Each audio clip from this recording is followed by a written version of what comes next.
Баарыңарга assalamu алейкум. YouTube'га өзүм отуруп сүйлөп, мындай айтканда бир сабак өткөрүүнү өтө сагынып кеттим, чындыгын айтканда.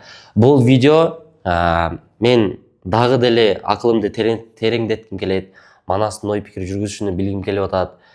Жалпы эле мындай банальный суроолордон баштап, профессиональный суроолорго чейинки мындай жоопторду угуп, мен өзүмдө мындай бир аң сезимимди өзгөрткүм келет деген адамдарга да бул. Бир жарым саат, 1 сааттык видео болот, максимально выжимка пайдалуу нерселерди суроо жооп иретинде. Ошого жакшы даярданып, менин каналыма кош келиңер. Негизинен курьерская служба деген эмне? Бакта байкаганыңардай Max Express'тин эмеси турат, кепкасы. Негизи Max Express'тин түптөлүшү максат экөөбүздүн мындай айтканда симбиозубуздан жаралган компания да. Негизи максат Кытайдан товарларды алып келгенде каргосу бар болчу мурун. Анан ал жабылат, токтогондон кийин биз ошол Temu деген компания менен кирип, ошол жакта иштеп калат. Temu компаниясынан товар алган адамдардын доставкасын бүт Кыргызстан боюнча максат карап калат да. Андан кийин Nomad Express деген компанияны ача турган ниеттери болот. Nomad Express компаниясы Кытайдан жеке адамдар сатып алган товарларын жеткирип бере турган болот. И ошол эле убакытта региональный доставкаларга өтө кызыгып жүргөн болчу. Мен дагы ошол сфераны түшүнөм, билем. 2017-18 жылдан бери курьер службалары менен иштеп келем да. Анан өтө чоң көйгөй бар негизинде. Бул эң чоң көйгөй ишкерлердин заказдарынын жетпей калышы, курьерлердин өтө орой мамилеси, типа по-любому келесиң деп туруп орой мамиле кыла берет да. Үчүнчүсү бул выкуптагы болгон маселе. Вот ушул 3 маселени көрүп отуруп, мындай тынч отура алган жокпуз. Анан мен сунуш бердим. Max Express компаниясын жасап баштасак кандай дейсиң десем, хорошо деди. Акча жагынан сен сал, бул жакта дагы жасайм деген бир бала бар. Аты Рустам. Ошол үчөөбүз чогулуп, мен управленческий жагын коюп берем. Бизнестин полный системадан баштап, приложение, сайт, команда, колл-центр, Ош, Бишкек, Жалал Абад точкаларды бүт баарын өзүм кылам, команданы чогултам, иш процессин жүргүзүп берем, бир определенный результатка чейин коюп берем, чтобы бул жумуш бир четинен автономный, бир четинен команда уже структурированный иштеп кете бериш үчүн деп, ошол жерде макулдашып, кол алышып, үчөөбүз анан жумуш баштаганбыз. Буюрса результаттарыбыз жакшы. Октябрдын 6-сында ачылдык. Анын баардыгын мен өзүм жеке Instagramда көрсөттүм. Жалпы эле мындай бөлүшүп отуруп, 6-октябрдан бери бүгүнкү күнгө чейин 2 ай болду да. Кудайга шүгүр, алхамдулилля, результаттарыбыз жакшы. Бүгүнкү күндө бизде адашпасам, жалпы курьерлер менен эсепке алганда бир 45 адам иштейт. Алардын баардыгы негизги максатын айта кетсек, ишкерлердин маселесин чечип берүү да. Ишкер мисалы кепка сатат. Бул Бишкектен жөнөтүлөт. Бишкектен жөнөтүлгөндө бизде 7 область, жана ошондой эле көптөгөн региондор, райондор бар. Ошол жака жеткирүүнү ишкер өзү чече албайт.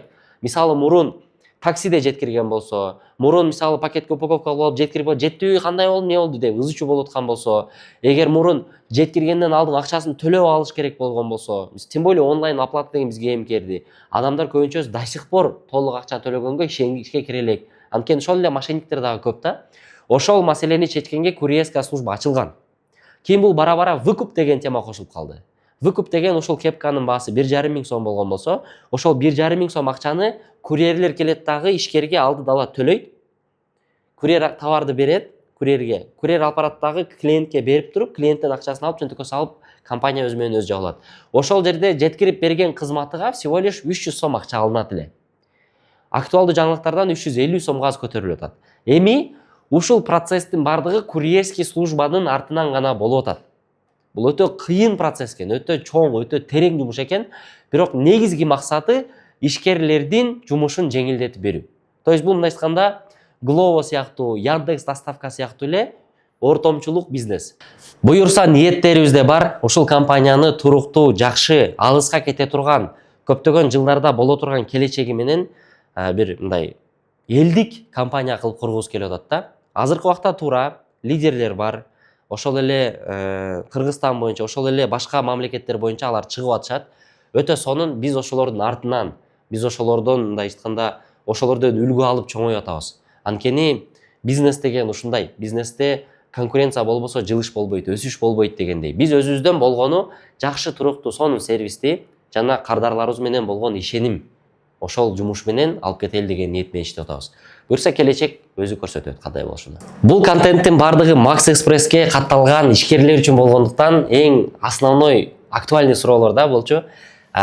бизнеске кирип атам, мына эми ишкерликке даяр болдум, акчам бар, бир аз опытым бар, сатууну үйрөндүм, инстаграм жасашты үйрөндүм, кайсы нишага кирсем жакшы деген суроо да, бул өтө актуальный. Ниша кандай тандалат? Ниша негизи 3кө бөлүнөт, сразу айтайын. Биринчиси бул товар алып сатуу, экинчиси кызмат көрсөтүү, үчүнчүсү производство да. Эң жеңили ушул услуга көрсөтүү менен товарды алып сатуу. Мисалга айтканда, мобилограф деле кызмат көрсөтөт, видеограф деле кызмат көрсөтөт, уже ошолор команда болуп чогулуп, копирайтер, таргетолог болуп, SMM болуп чогулганда бул уже маркетинговое агентство болуп калат. То есть биринчи этап, экинчи этап, үчүнчү этап, төртүнчү этапка жеткенге чейин бардыгы услуга көрсөтүү. Эң сонун. Эгерде сен табитиңде бир нерсени алып сатуу, адамдар менен мамиле кылууга жогорак болсоң, эгерде сен мындай анчалык стресске чыдамкай болбосоң, эгерде сен мисалы да бар нерсең менен кызмат көрсөттүң, акчаңды алдың, кеттиң, ошондой сага табитиңе жакса, сен ошондой сферадагы нишаларды издешиң керек. Сантехниканы оңдоп берген деле ошол, электриканы келип жасап берген ошол, усталар ошол, мобилографтар ошол, SMM таргетологдор ошол. То есть бул адамдар өздөрү акча салбай, эми илим алганга, конечно, салат, бирок акча товар алып салбастан кызмат көрсөтүп табышат да. Анан ошол жерде тепкичтер менен кете бересиң, уровеньдер мененчи. Сен биринчи мобилограф болосуң, бир 200 сомдук, 300 сомдук видеолор тартасың, анан кийин дагы көтөрүлөсүң, репутацияң ашат, жакшы адамдар менен иштеше баштайсың, монтаждарың күчөйөт, MacBook аласың, MacBookта немелерди жасайсың, монтаждарын бүт баарын. Ушинтип өсүп барып, ошол эң высокий тепкичтерге жетесиң. То есть өзүңө уже команда кураштыра баштайсың. Уже сен чоңураак заказдарды ала баштайсың. Мисалы, уже 200 000 сомдук эмес, компаниянын сатуусунан доля ала баштайсың. Ушундай кылып чоңойгондорду мен билем, өтө көп. Экинчи сфера бул товар алып сатуу. Эң банальды эле айтайын, дордойго түш, инстаграмга кайсы товарлар примерно сатылып атат изилде. Мисалы, бритва, электрический. Мисалы, аялдарга бир идиш аяктар. Мисалы, ушул эле турган алдымдагы эме кийим асчу. Мисалга ушул эле доска. Мисалы, телевизор, любой. 2-3 продукцияны сатып алыштын деле кереги жок. Сатып аткан адамга кирип, мен сиздин товарыңызды сатканга жардам берем. Эгер менден клиент келсе, мага 1000 сом бересиз. Мисалга айттың, алдың, контентиңди тарттың, сүрөткө тарттың, видеого тарттың, таргетке акчаны жөнөттүң, клиент келди, саттың. Акылың иштесе, любой нерсе кылсаң болот. Барып уже акчаң топтоло баштады, акчаң бар, ошол товарды алдың, бир 5 штук, 10 штук, 100 штук саттың, пайдасын көрдүң, все, бул бүт кетет экен деп туруп, маркетинг акчаны тыгып иштеп кеттиң. Үчүнчүсү бул менин жеке өзүм жашоомдо болгон, бул бизнесте, бул производство да. Производстводо и кызмат көрсөтөсүң, и жасайсың, и сатышың керек, бүт процесстердин баардыгы камтылган. Ал жерде мен 4-5 жылда кураштыргам да ушул компанияны, өзүнүн бир деңгээлге жетиш үчүн 4-5 жылга акча сала бергенсиң, ошентип отуруп, анан бир чоң бизнеске айланган өзүнүн деңгээлиндечи. Бул өтө кыйын, я это не рекомендую. Бирок ушул процессте кеткен дагы бай болгон адамдар өтө көп. Мисалга, туалетный бумага чыгаргандар, влажный салфетка чыгаргандар, резиновый тапочка чыгаргандар, игрушка чыгаргандар, биздин эле Кыргызстанда дегеле пластиковый сантехнический трубалар чыгаргандар толтура. Ушулардын бардыгы өтө жакшы бизнес. Ушундай эле анау мусороперерабатывающий завод Бишкектеги ачылган тоже ушундай эле нерсе. То есть бул ар бири өзүнүн уровень менен кете берет. Канча сом менен бизнес баштасак болот деген суроолор баардыгы кыйнаса керек. Мен мындай айтам да, мен мисалы өзүмдүн бизнесимди баштаганда, менин ата-энемдер алып берген бир стол, бир эки инструмент эле болгон. Примерно бир 60 000 сомдук эле буюм болгон да, андан башка акча болгон эмес. Анан ошол акча менен мен иштеп, карызга алып, жабып, иштеп, заказдарды жасап берип, кызмат көрсөтүп, топтоп кайра сатып алып, ушинтип кеткем. Көбүнчө бизнесмендердин историясын уксаң, китептерди уксаң деле ушундай. Эч ким мисалы бизнести баштап туруп эле, акчаны тыгып туруп эле бум-бум болуп кеткен эмес. Эми башталып аткан ишкерлерге болуп аткан тема да бул. А когда мисалы менде азыр Максат экөөбүздө, Максатта сом бар, менде знания бар, даң ачтың, 6 миллион сомду салдың, Макс Экспресс компаниясын түптөп койдуң. Бул уже башка уровеньдеги бизнестер. Барып ошого келет. Строительный компаниялар аны отурбайт, мынтип 1 сом, 2 сом жок, алардыкы сразу жерди көрдү, инвестор акчаны салды, дагы инвестициялар келди. Анан кийин проекттин жазды, проекттин коюп туруп презентовать этти, элдер барды сатып алды. Кут менен болуп аткан историяны айтып атам мисалы. Бул уже кийинки яңы акыркы уровеньдеги бизнестер да. Бирок баштапкы уровеньде сенде акчаң болбошу мүмкүн.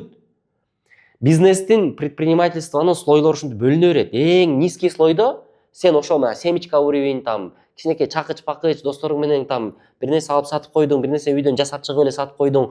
Көрүп атпайбызбы жолдун боюнда, шоролорду сатып атышат, шербеттерди сатып атышат, курут-мурут, дүмбүл-сүмбүл. Ушунун бардыгы бул аз эле акча менен кире турган бизнестер да. Сенде желанияң бар болсо, изденсең, любой нерсе кылса болот. Мен мисалы мектепте курут сатчумун. Анан чоңоюп университетке өткөндө мен билейин студенттерге эмне сатсам деп кыйнала берет элем. Потом я понял, я аксессуар начал продавать. Аксессуар. Потом кулакка наушник салып, диктофон сата баштагам. 1,5 миң сомдон арендага. Өз 7 миң сомго сатып алганбыз, арендага 1,5 миң сомдон берет элек ошону. То есть любой уровеньде өзүгө жараша нишалар толтура. Это типа мындай, Манас Эгембердиев Заманбап компаниясы, Макс Экспресс компаниясы, Адилет менен Кытай менен иштешип атат, Эмир менен биякта компаниялар куруп атат деп жүрсө, мен ылдыйдагы нишаларга уже кирбейм. Ушундай деп түшүнгүлө да. То есть ол нишалар уже бош турат. Ал жака кириш керек, ал жакта ишинди кылыш керек. И всегда бул норматив жашоодогу. Бизнесмен кирет, кичинекей нишан кылат, чоңойот, кетип калат. Ал же артын карабайт. Кече машина сатып жүргөн адам бүгүн строительство менен иштеп атабы, ал кайра машина сатам деп түшпөйт. Эгер иш жакшы болуп калса, ошол жака кете берет. То есть будан айта турган тема, сизде канча акча бар экендиги негизи маанилүү эмес. Маанилүүсү сиз кандай уровеньге чыккыңыз келип атат. Нулевой уровеньден баштайсызбы? Экинчи уровеньден, үчүнчү уровеньден баштайсызбы? Ошол баягы предыдущий видеодо көрсөңүз, ошол жерде айтып түшүндүрүп бердим. Ниша тандаган боюнча. Эгер нишада услуга көрсөтүү тарабын тандаган болсоңуз, ал жакта в принципе акчанын деле кереги эмес. Кече басып баратсам бир иним бар, суроо берип атат. Сатуу бөлүмүгө кирип, азыр иштегенге мүмкүнчүлүк болуп атат дейт да. Эми товар бизнесте, жакшы компаниягачы. Же өзүм эле бизнес ачып кеткеним жакшыбы дейт. Бир примерно 150 миң сом акчасы бар эле. Мен айтып атам, сен мындай бир нерсени сата аласыңбы өзү негизи дедим. Мен аны жакшы тааныйм да, сата албайт. Мамилеге жок. Адамдын мындай бир психологиясын билбейт, мамилени кантип түзүш керек экенин билбейт, сатканда скидка дегенди түшүнбөйт, предложенияны билбейт, задатыкты алышты билбейт, көп нерседен ол тажрыйбасы жок да. Мен айтып атам, сен азыр 150 миң сомуңду 2 күндө жоготуп алышың мүмкүн. Барасың бир нерсени сатып аласың дагы, сатылат деп туруп коюп коесуң, эч ким сатып албайт сенден. Это не так работает, что сен Инстаграмга сулуу сүрөт киргизип койсоң, сенден сатыла берет. Жок. Наберись опыта дедим сначала. Бар, сатуу бөлүмүнгө кир, сага чакырып аткан болсо, бул сонун мүмкүнчүлүк. Кир ошол жерде иште, 1 жыл иште, 2 жыл иште, 3 жыл иште. Ушундай профессионал бол сата турган деңгээлде. Это я вам скажу, это секрет всех бизнесменов. Любой бизнесмен умеет продавать.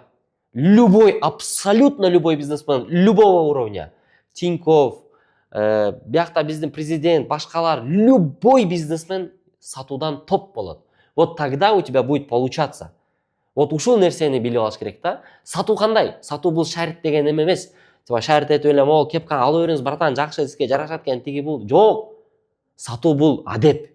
Сатуу бул адалдык. Сатуу бул мындай товарыңды жакшына кылып көркөмдөп көрсөтүп, ошол адамга керектүүлүгүнүн жолдоруну чыгарып сатуу.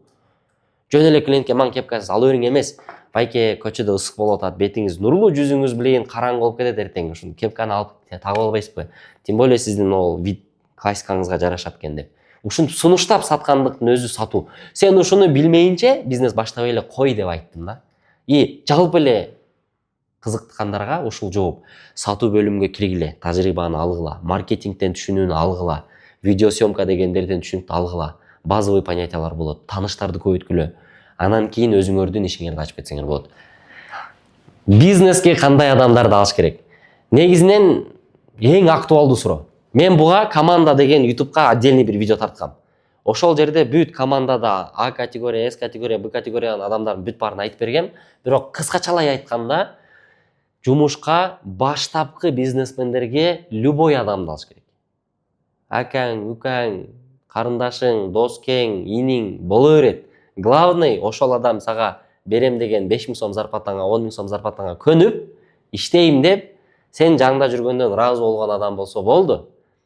Экинчи этапка өтөйлү. Когда сен уже мындай бир акча менен компания жасап атасың, бир кийим магазин ачып атасың, рискке кирип атасың, прям кыйын нерсе да тема. Кандай адамды алыш керек? Мен 2 категорияга эле бөлөм да. Биринчиси өтө амбициозный балдарды алыш керек. Өзүңө окшогон, коркпош керек андайлардан, амбициясы ашып турган, мен үйрөнүп чыгып кетем дей турган ошондой бир адамдарды алыш керек да. Алар үчүн сенин алдыңда бул тажрыйба. Алар максимально выжимка кылат. Алар аянбайт өзүнүчү. Пытыр-пытыр иштейт, түн, күн боло берет, вообще айырмасы жок. Олар мындай жашоодо өскүсү келет. Мисалы эле айтайын, бул жакта азыр 2 видеограф алып отурат. Ушул камера менен тартып аткан. Булар да ошондой да, булар амбициозный. Буларга максат мени менен келип иштешип, мен кызматымды бүтүрүп кетип калса, булардын негизги максаты ушул. Мен менен мамиле түзүү, тажрыйба алуу. Экинчи этапта бул баягы акчалай интерес. Бирок биринчиде ушул амбиция турат да. Ушундай балдар менен иштеш керек. Анткени булар убакыт кечкирип калды, башым ооруп атат, токтоп туруң, мен чарчадым, кыйын экен, тиги андай жок да, буларда амбициясы күчтүү болуп турат. Сен менен иштегенге өзү кызыктар болот. Экинчи адамдарды бөлөм.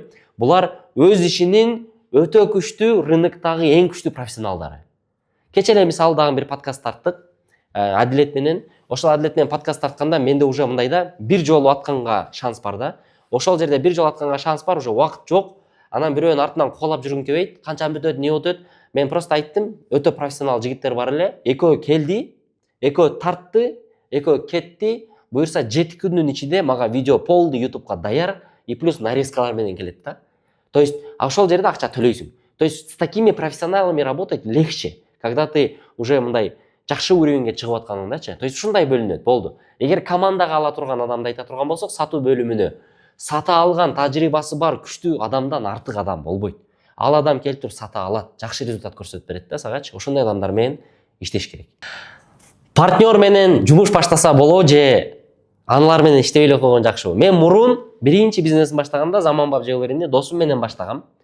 Анан экөөбүздүн жолубуз болуп бөлүнүп кеткен. Себептери көп.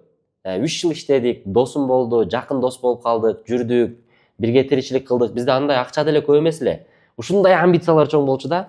Анан бөлүшүп алганбыз. Ал сен заказды жасап бүтүрүп бересиң, күмүш заказдар келгендечи, могу кулон, шакек, макек. Мен сатам, Instagram жүргүзөм, товар сатып алам. Сен жанында баштапкы этапка жардам берем, дизайнын жасайм. Короче, бүт процесс менде болот дедим да. Ошондон кийин бөлүштүк. Обороттон 37% сеники деп. Мен 63% алам. Оборот пайдадан эмес. Анан 50-50 болот да бул дегени. Расходко, товар расход, аренда майда чөтөн бүт баарын мен жаба берем. Там, по-моему, аренда отдельно болсо керек эле. Вот ошондой кылып баштаганбыз. Адилеттүү эле болгон, сонун болгон. Просто бир момент болуп калды, что 1-2 заказ жасаганда ага выгодный болчу да. Кийин объем заказ болуп кеткенде күмүштөр кыркылат, башкалат, кайра топтолот да, топтоп туруп кайра эritип жасаганда мага выгодный боло баштады да. То есть мен уже товарга расходум азайып баштады. За счет чего я начал больше зарабатывать. И при этом ошол наркадамды мындай айтканда бир көрө албагандык бир четинен эң жөнөкөй примерди айтканда, мен мисалы эң жаман жек көргөн жерим, менин ушунчалык чоң кыялдарым бар да, компания курабыз, 40 адам иштетебиз, давай кылайлы, блин, до конца иштеш керек. Бир нерсени баштадыңбы, кармандыңбы, блин, жанны чыгарып кылыш керек деп, ата эненин тарбиясы ушундай болгон да. Ошону кылам деп аракеттенип жүрсөң, бул адамдын ниеттери, мен аяка барам, Кытайга барам, анан дипломат болом, бир нерсе болом деп жүргөндөн ушундай стресс болот элем да, блин. Мен күйүгүп атам, логотип жасап жүрөм бияктачы, Заманбап деп, адам алыш керек деп, адамдын кереги жок, сен заказың ушунча болуп атса, зачем сага адам дегендечи. Болду, акыркы неме болгондо менде жарылып кеткенде ичимден, блин, айткам, иштейбизби же эмне, ушинтип токтоп тура беребизби? 3 жылдан бери ушул уровеньде турабыз депчи. 3 жылдан бери биздин тапканыбыз студенттердин эле жашоосу да. Даже официант болуп иштегендер бизден көбүрөөк табат эле да. Ошентип жүрдүк. Анан кийин Инстаграмды алып кетти. Инстаграм жок болду менде. Нөл болуп калдым. Стресс, давление. Дос балага чалам, не болду десем, мен билбейм, мен көргөн жокмун деп коет. Ошентип эле калып кетти. 7 айдан кийин ошол бала алганы аныкталып калды. Ал мага конкурент болуп чыкты.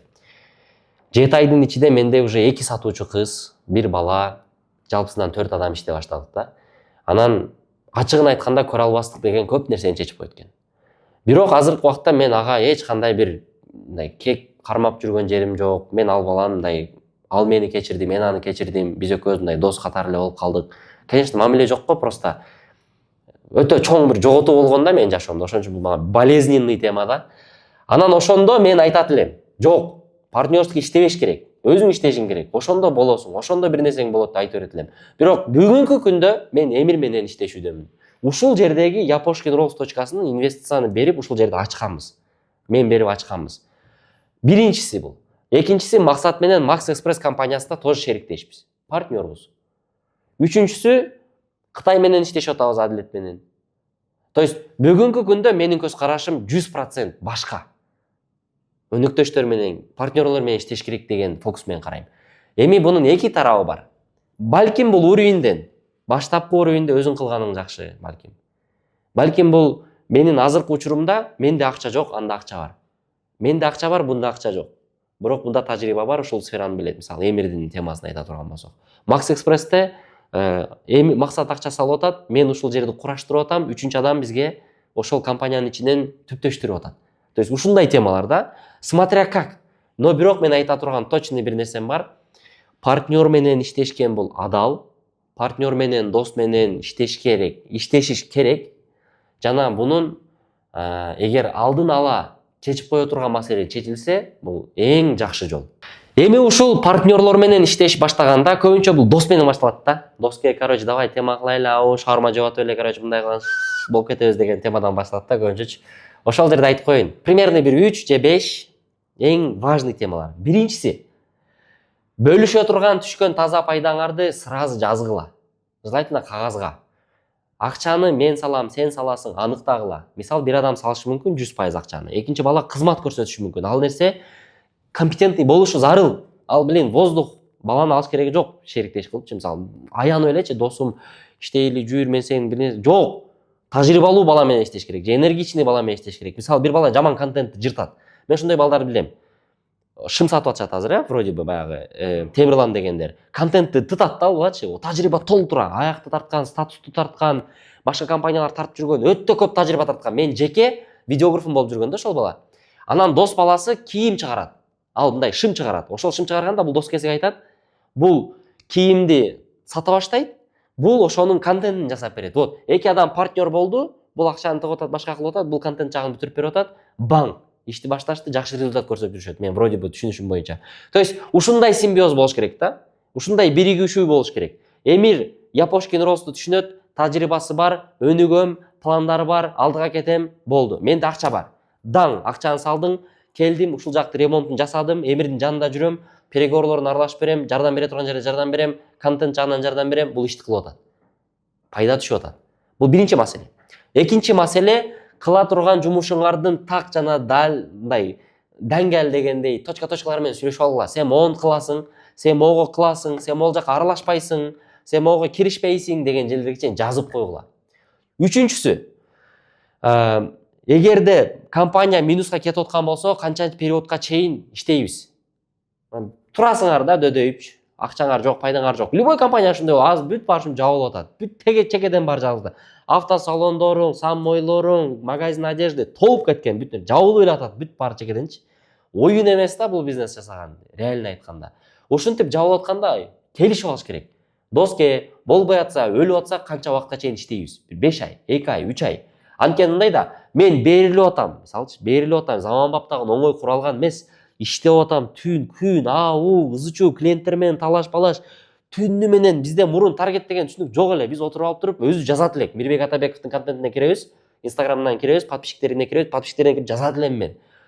Мен окууда отурганда мондой стикерлерге Манас Эгембердиев, компания Заманбап, изготавливаем ювелирные украшения. Можете сделать подарок для себя или для мамы деп туруп жазып кагаздарды мен көчөдө таркатып билдим студенттерге.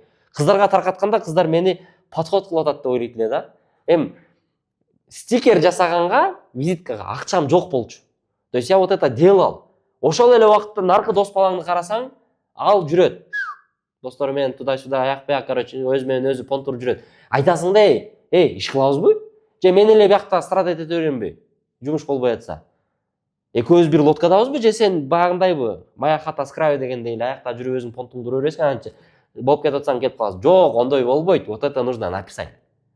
Четвертое. Эң маанилүү жери, бизнес токтогондо ким эмне менен чыгып кетет. Мисалы, сен 100% акчаны тыгып атсың, досуң контент кылып атат. Бизнес күйдү. Контент жактан күйүшү мүмкүн. Товарың жакшы эмес болуп калган болушу мүмкүн. Болбогон эле бир локациядан ачып алган болушу мүмкүн. Мен көрүп атам мен катуу айтсам кечиргиле, бирок магистралдын үстү жагынан кийим саткан спорт магазин ачып коюптур да. Болбойт да, ошолчу. Болбойт. 100 квадратный метрге. Ошончо товар тыгып койгон. Ошол жердин эгеси болсо керек деп ниеттенип койдум. Ага, пофиг да, арендасын төлөбөйт. Туру берет, короче. Эртең ошол жак бир 5 жылдан кийин центр болгондо элдер өзү келет деген ниетмен. Бирок это вообще не рентабельно да, туура эмес жерге ачып алганда болбойт да ошондой кылганчы. Ошонун любой бир ситуациядан жумуш токтоду. Ким эмне менен чыгып кетет. Нөл менен кирген, нөл менен чыгып кеткен тоже туура эмес. Бир жерден караганда. Пайданы бөлүшкөнгө карайт, все. Пайданы бөлүшкөнгө карайт. канча пайдага кирди, 50-50 кирген болсо, значит он тоже где-то бир 10%, 20%, ошол риск көтөрүш керек өзүнө. Ошол көтөргөндүн далилини жазып койгондон кийин ал мая хата с краю, мен кебейм кетпейм деген тема болбойт да. Ошол себептен ушул эң основной нерселерди жумуш кылардын алдын ала жазып, анан кийин эң дагы башкы нерсе, мен өткөндө 2 балага консультация берип атканда ушул нерсени байкадым. Экинчиси лидер болушту каалай берет экен да. Бирок биринчиси натуральный лидер да. Мындай сүйлөп аткандан, жооп берип аткандан, жумуштун процессин түшүнүп тургандан байкайсың да. Анткени айттым да, силер экөөңүңдүн кимиңер главныйсыңар дедим. Айтканда бири-бирин карап калды да. Ошол жерде уже түшүнүктүү болду. Значит, экөө аны сүйлөшкөнгө бара албайт. Экөө дос. Анан кибер ойнойт, бир четинен макул боло албайт да ичиненчи. Ошол нерсе туура эмес. Ошол жерде иш башталып атканда сразу чечип коюш керек. Сен главныйсың. Болду. Мен второстепенный адам. Болду. Ошол нерсени кабыл кылгандан кийин жакшы иш болот. Ана мен биринчи, сен биринчи болуп эле талашып жүргөндөр толтура. Вообще бестолковый нерсе да. Аны менден келип жеке консультация алып жүргөн, алып аткан адамдардын бардыгы түшүнүп атса керек. Мен айткан сөзүмдө чындык бар экендигине. Ошол себептен кеңештеримдин тыянагы ушунда. Местаны кандай туура тандаш керек? Нишаны таптың, доскең даяр. Акчаны салып атасыңар. Бир 200 000 сом, 100 000 сом, 300 000 сом шаурма ачып атасыңар, кийим ачып атасыңар. Кандай местаны тандаш керек? Мен силерге айтайын. Любой айтат, бардыгы айтат. Эң биринчи линиядан ходовой точка АУ, короче, ошол жерден ачыш керек. Туппа туура. Ошол жерден ачыш керек. Вопрос: сен ал жерге барсаң, бүт баары занят. Сага окшогон эле предприниматель Кыргызстандын 1 квадрат метрине бир 10 предприниматель жүрөт да, темшиктерчи. Могу бүт течкирек тууганда бак болупчу. Месталар толуп кеткен. Занят, бүт жак занят. Суши ачам десең 1 квадрат метрге 10 суши болуп кеткен. Кийим сатам десең толтура кийим сатып кеткен. Эмне үчүн мындай биз билген белгилүү, ушинтип айтайын, белгилүү токшоп, мокшоп ошондой уровеньдеги, лидер шоптун уровеньдеги магазиндердин дальше өспөй калды. Неге алар мисалы 10 точка кылып туруп 100 точкага кетпей атат? Рынок заполняется, туугандар. Рынок толуп атат, кадимкидей эле толуп атат. Мына ушул комнатага 10 адам жатат, бирок 30 адам жата албайт дегендей эле темада ошондой болуп атат. Это реальность. Бул жерде эки ходдор бар. Мен колдонгон жана туура эмес ходдор бар, ал жактан уже айта албайм, кечиресиңер. Туура ходдордон эки жол бар. Биринчиси барып ошол жердин месталарынын ээлери менен сүйлөшүп, чыкпай белеңиздер кокусунан. Ушул жерде алайын деген ниетибиз бар. Сиз суши сатып атыпсыз, биздики саат башкачараак деп айтып түшүндүрөсүңөр дагы, ошол жерде макулдашасыңар. Көбүнчө учурда чыга турган адамдар болуп калат. Көп ушундайларчы, баягы зерип кеткен, баш ооруп кеткен, эптеп эле баягы бизнес деп сатып бериш керек, же болбосо баягы местадан чыгып кетиш керек, арендасын төлөй албай калган, депозитин чыгара албай аткандар болот. Депозитини бересиң, условно 200 000 сом депозитин бересиң, ордуна сен кирип каласың да. Бул биринчи эң сонун ход ушул. Көбүнчөсү сырттан эле карайт экен дагы занят деп кетип калат да. Бул болбойт, туура эмес, бул кириш керек. Арендаторго, администраторго тыгылып барып айтып сурап, жалынып, бир күн болсо экинчи күн, үчүнчү күн, төртүнчү күн барыш керек. Биз могул жерди Япошкин болсо силерге пример менен айтайлы, 1 ай издегенбиз. 1 ай издегенбиз, биринчи линиядан алайлы десек, биринчи линиядан да жерде ремонт болуп аткан. Көкчар кругойдон түшүп жердечи, толтура ремонт болуп аткан, алабыз деп атып, Масахира бүт баары толуп кетти. Алар көрсө ремонт болуштан алдын сатып алып коюшкан экен местанчы. Биз ой отуруп калдык да, эмне каяка барабыз эми ушул бизнесменбиз деп кыйкырып жүргөнүбүз менен бир место сатып албасак уят депчи. Анан экинчи линиядан ушул жерди таптык. Пустой жер. Бул жака кирип бирөө бут кийим саткан экен, 150 квадрат метрге кийим сатылбайт. Экинчи линияда турса бул адам келе албайт. Эшиктин алды ремонт болгон эмес. Мен айттым: "Эмир, сенин нишаң на доставку. Биз районду кармашыбыз керек. Иштей берели. Давай болуп макулдаштык. Арендасын кирдик. 1 айга ремонтун бизге коюп бериңиз" деп туруп, ремонтун коюп туруп, аякта мен 12 күндө ремонтун жасап бүтүрүп бердим. По-моему, бир 25-күнү поварлар кирди, ошол жакта кухняда жумуш башталды. Могул офис кийин ремонт болду. Могул жакта стена жок болчу. Ушул стеналарды бөлгөнбүз. Чоң эле бир комнатаны 3кө бөлгөнбүз да. Вот ушинтип жумуш башталып кетти. Экинчи темасы местаны кандай актуальный табыш керек. Биз азыр мындай чоң предпринимательдерди байкасаңар керек, ушундай квадратурада место керек, $300 беребиз деп любой сториске чыгып атат да. Мен айтам да, мага бергенде мен шуну издеп тапмакмын дейм да. Мен баг студент болгондочу, бир темшик болгондо аяк-бак жүгүрүп братан деп эле жерин табып, ушундай жер чыкты, болобу болбойбу көрбөйсүзбү деп видеосун жөнөтүп ушинтип мен акча тапмакмын да. Азыр ушул актуальный тема. Если сен тезирээк жумушуңду бүтүрүшүң керек болгон болсо, сразу бар агентстволорго акчаңды төлө, издеп таап бергиле де. Лалафону тыт, 2 баланы алып кой, 2000 сомдон бер, мага ушундай нормативдеги место керек деп берип кой, тытышсын ошолорчу. Үчүнчүдөн Инстаграмды чугуп чык. Төртүнчүдөн бүт дос таныш бардыгыны связдарды салыш керек ортогочу. По-любому чыгат. Мен мындай деп айта алам. Местаны издеп таппай калдым деген адамды көрө элекмин. Местаны издеп, дүйнөнү тыттым, таппай калдым деген адамды мен көрө элекмин. Местаны издеген, максаты бар, иш кылам деген адам местаны тапты. Мындайда сен бизнесмен болуп местаны таба албай аткан болсоң, анда бизнесмен болбой эле коюш керек да. Это зачем да мындай? Воздухсуң да сенчи. Местаны таба албайсың, анан дагы жаловаться этип жүрөсүң да, блин, иштей албай атам, андай болду. Тап, изде блин, тытын эне. Жок жерге алып барып контейнерди коюп орундап иште ошо, толтура ошондой адамдар. Адамдар надо будет, ош базарга барып, коляскасын алып барып, апаларыбыз биздин. Базарда пут кийимдерди, пайпактарды, тамак-аштарды сатып үй бүлөсүн багып жүрөт. А сен место таба албай атам деп үйлөй бересиң. Ол ушундай жолдор менен местаны таап кеткиле. Таргет деген эмне? Таргет бул сенин бизнесиңе алып келе турган бир өзгөчө трафик. Мисалы, машина кейжи дагы биринчи баштаганда рекламасы жок болчу. Ал реклама жасабайт, өзү менен өзү кете берет болчу. Анан барып машина кейжиге сүрөт салсаң, ошону рекламага жөнөтүшүң керек, акча төлөйсүң, цветini боёйсуң, акча төлөйсүң, випке чыгарасың, акча төлөйсүң, жогору көтөрөсүң, акча төлөйсүң, ушундай болуп кетти да. Анан бүт нерсе ушундай платныйга өтөт. Инстаграмдагы башында ошондой болчу. Мисалы, TikTok деле бир нерсе киргизсең деле ата берет го. Это эмеси жакшы да. Мындай көп показанияга көрсөтүп берет, көп эме ахваттарды жыйнап берет. Бирок барып сен ошол ахваттарың түшүп кетет. Азыркы убакта байкасаңар, Инстаграмга бир трафик алып келиш өтө кыйын. Мен өзүмдүн мисалымды айтайын.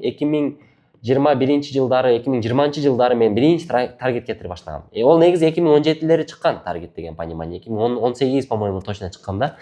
А мен кылган эмесмин, интерес кармаган эмесмин, өзүм эле кыла берем деп 2020-жыл плотно киришип баштадым. Ошондо мен $10 салганымда мага бир 100 лид келет эле да, 100-150 лид. Ар бир нишада өзүнчө.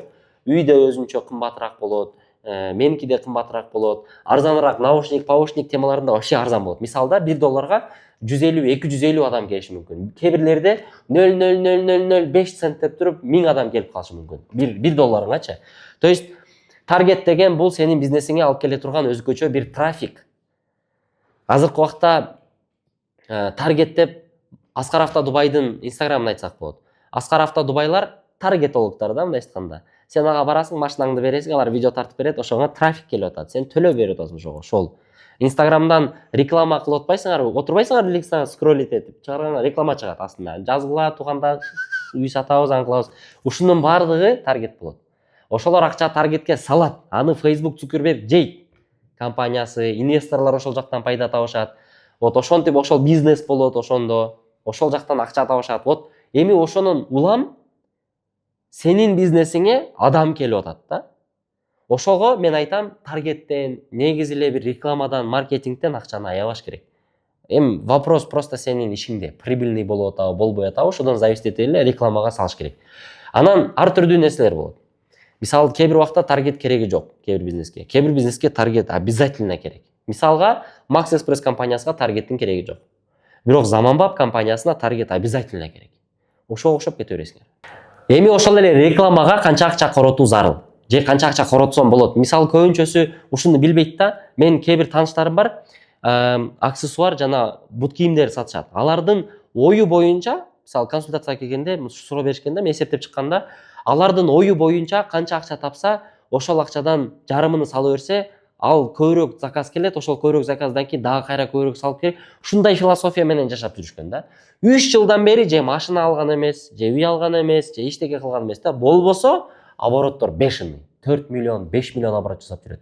Чукулап көргөндө мен түшүндүм то, что булар тапканын эле кайра рекламага тыгып берет экен да. Смысл какой? Сен тапканыңды эле кайра рекламага тыксаң. Вопрос твоей маржинальности. Если у тебя маржа в бизнесе хорошая, условно там процентов 100, 200, 300, то базару нет. Сен тапканыңдын бирдин бирини кайра салып койсоң болот. Мисалы, 5000ге саттың, 5000 рекламага тыктың, дагы бир 5 клиент алып келдиң. Базару нет, кыла бер. Но если сенин бизнесиңдин рентабельности өзү 20-30% болсо, көп эле бизнес ушундай. Товар алдың, 1000 сомго. 1500 саттың, 200 сом расход, 300 сом пайда қалды. Сен кантип ошол 300 сомду кайра реклама тыгып коесуң? Смысл какой? Сен тапкан акчаңды эле кайра реклама тыгып атсаң, каяка сен өнүгөсүң? Поэтому рекламалардын түрлөрүнү билиш керек. Кийинки видеодо ошол түрлөр боюнча айтып берем. Рекламалардын түрлөрү эң актуалдуулары ушул. Эң важный жери сенин продуктуң жакшы болсо, бул сарафанный радио. Сарафанный радио бул элдер өздөрү айтып жеткирет. Доске мына ал жерде компьютердик клубка бардым билейин, бешиндей экен, звук сонун экен, ошол жака кеттик. Доске ал жакта кинотеатрга барсаң, ол болбойт экен, могул IMAX жакшы экен, ошол жака кеттик. Доске могул кинону көрдүң, ушул кино вообще сонун чыгып тур, жүр бас көрөбүз. Доске могул жерде жедим эле питание, вообще дерзкий экен шаурмасы, ушул жака кеттик. Вот это и есть сарафанный радио. Сарафанный радио бул бизнестеги эң главный ключевой фактор. Сарафанный радионун жакшы коюлдуу, бүттү, любой бизнес алга кетет. Второстепенный рекламный ходдор бар. Второстепенный бул таргет, маркетинговый агентство менен рилстер аркылуу кириш.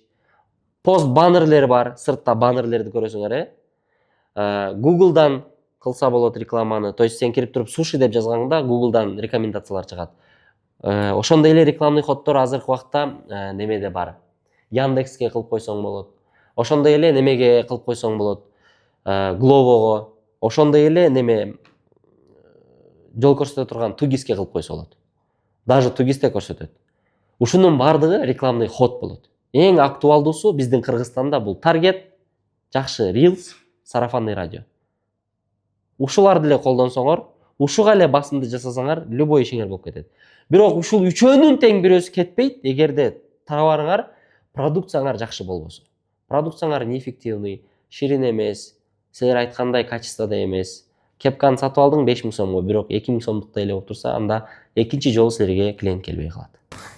Жаш ишкер кандай маркетинг ход менен колдонуусу зарыл. Мисалга да акчаң жок, таргетке салайын десең күнүнө $100 жок. Билбейсиң деле да кантип кетиришти, кандай маркетинг ход колдонсо жакшы. Биздин Кыргызстандагы актуальный эң жакшы ход бул рилс.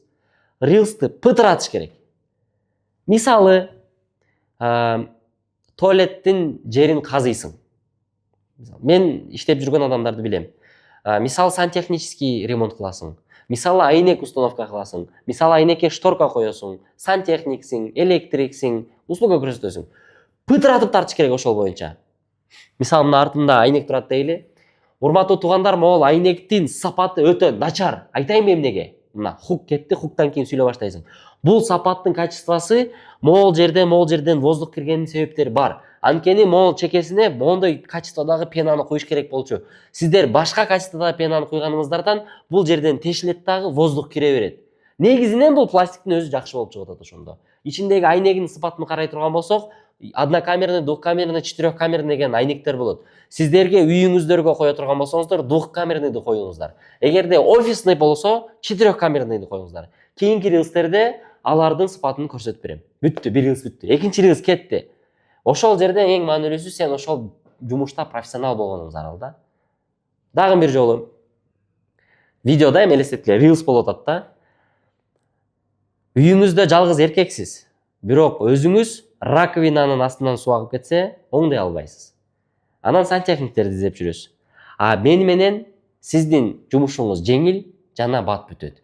Менин атым Манас Эгембердиев, сиздин үйүңүздөгү сантехник болом. Бүттү, бир рилс. Экинчи рилс кетти.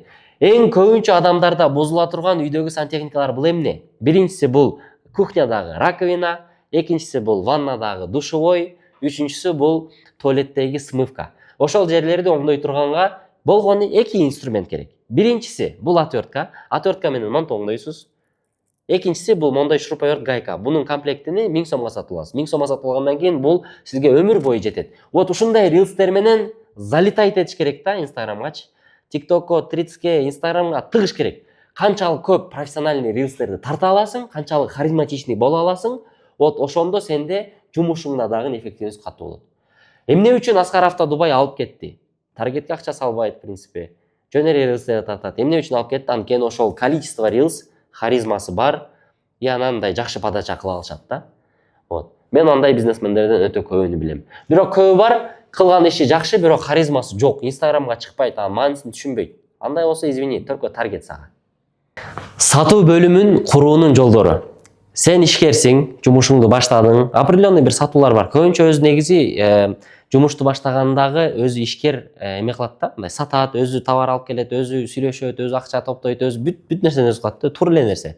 Анан бара уже сатуучу бөлүмдү кураш керек. Анткени сен өспөй каласың. Сен өсүү менен алектенбесең, сатуу бөлүмүң болбосо, сен ошол эле уровньде тура бересиң да. Мен ошондой адамдардан өтө көп билем. Эми сатуу бөлүмүн кураганда 2-3 ключевой факторлор бар. Бул биринчиси амбициозный, сатканга тырышкан, тилге чечен болгон балдар, кыздар болот. Мындай уялбайчы, тарс-тарс айтып түшүндүрүп. Мына айттым да, мына кепка, материал ХБ 300 сомго жасалат, биз 700 сомго сатабыз. Сен ушуну жакшына сатышың керек. Мен кантип сатам? Клиентке жазат, мен айтам 1000 сом дейм, анан түшүрүп бер дейт, түшүрүп бер деген 700 сом кылам, анан доставкасын түшүндүрөм, доставкасын жеткирип берем, ошондо анан мага акча банкка түшүш керек предоплата болуп. Болду. Бүттү, ушул эле жетет өз сатуучу адамга түшүнүшкөчү. Анан отуруп алып, бунун материалы мындай, анан жазуусу тигиндей, анан мунусундай, вообще баш доор. Ушундай адамдар негизи иштей алды эле, иштеп деле кыйратпайт да. Сатуучу адам сразу эле билинет, негизи эле мындайчы, сүйлөшкөндө эле сразу билинет, сата алабы, сата албайбы. Ошол адамды ишке аласың. Эки жолу бар. Же зарплата коюп бересиң, же саткандан интерес коюп бересиң. Мисалы, могул 300 сом, 700 сомго сатсаң, 400 сом пайда кылат, 200 сом сага берем. Мен примерно азыр күнүнө 20 штук сатып атам. 10 болсо 2000, 4000 сом пайда кылып атат. Ошону мен азыр сен менен 40ка жеткирейин деп атам. Сен 20 сат, мен 20 сатайын. Сен тапкан 4000ден жарымы сага. Кетти, давай, салам алейкум, башталды, кете бересиң. Мисалы да, ушинтип кете берет. Бизнестин бардыгы отдел продаж ушинтип курулат. Качан сен отдел продажыңда жырткычтар болот, ошондо сен мындай колуң дагы бошойт, сатууң дагы көбөйөт. Анткени сен бизнестин ээсисиң да, сен ар дайым жакшы настроенияда сата албайсың. Жиниң чыгат, албасаңыз албай эле койбойсузбу дейсиң. А сатуучу ал саткандан пайда табат дагы, башка жерден пайда таппайт. Ошол себептен ал болушунча макул, эжеке, макул, хорошо, хорошо, кечирип коюңуздар. Аласызбы? Макул, албасаңыз макул. Ушундай да, ушундай болгонго тырышат. Ошон үчүн бизнестин ээси сатууну билгени жакшы, дурус. Бирок сатуу бөлүмүнү кураган бул ошол адамдын бизнесмен экендигин далилдеп берет.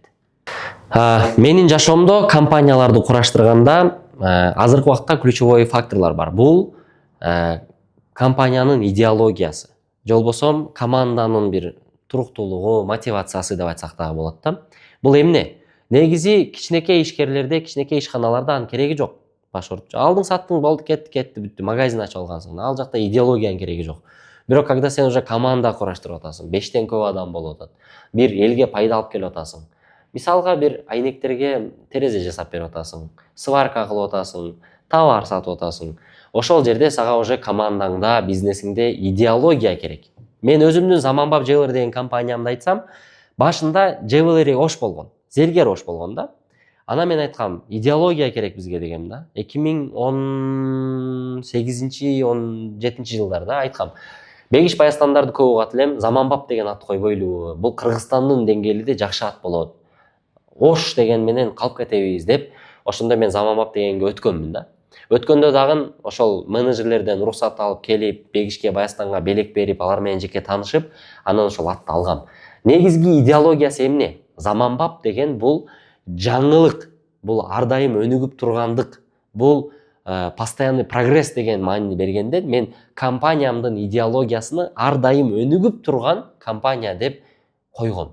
Ошого команданы байлап баштагам.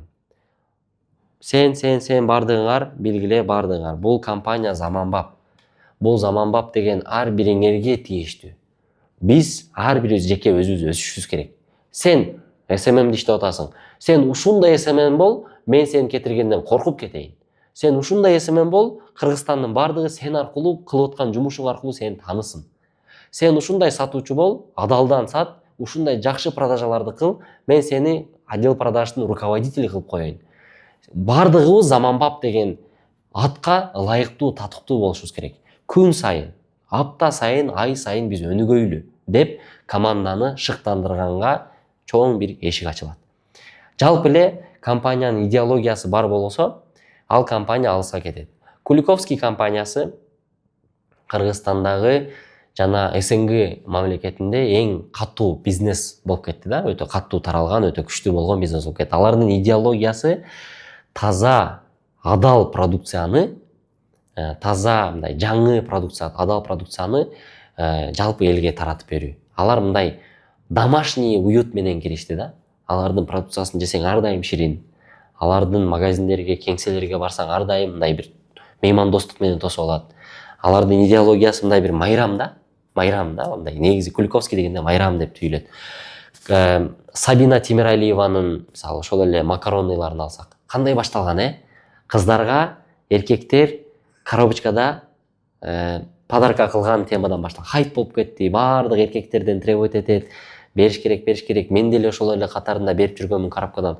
12 штук же 9 штук алып барып бересиң, аялың сүйүнүп калат.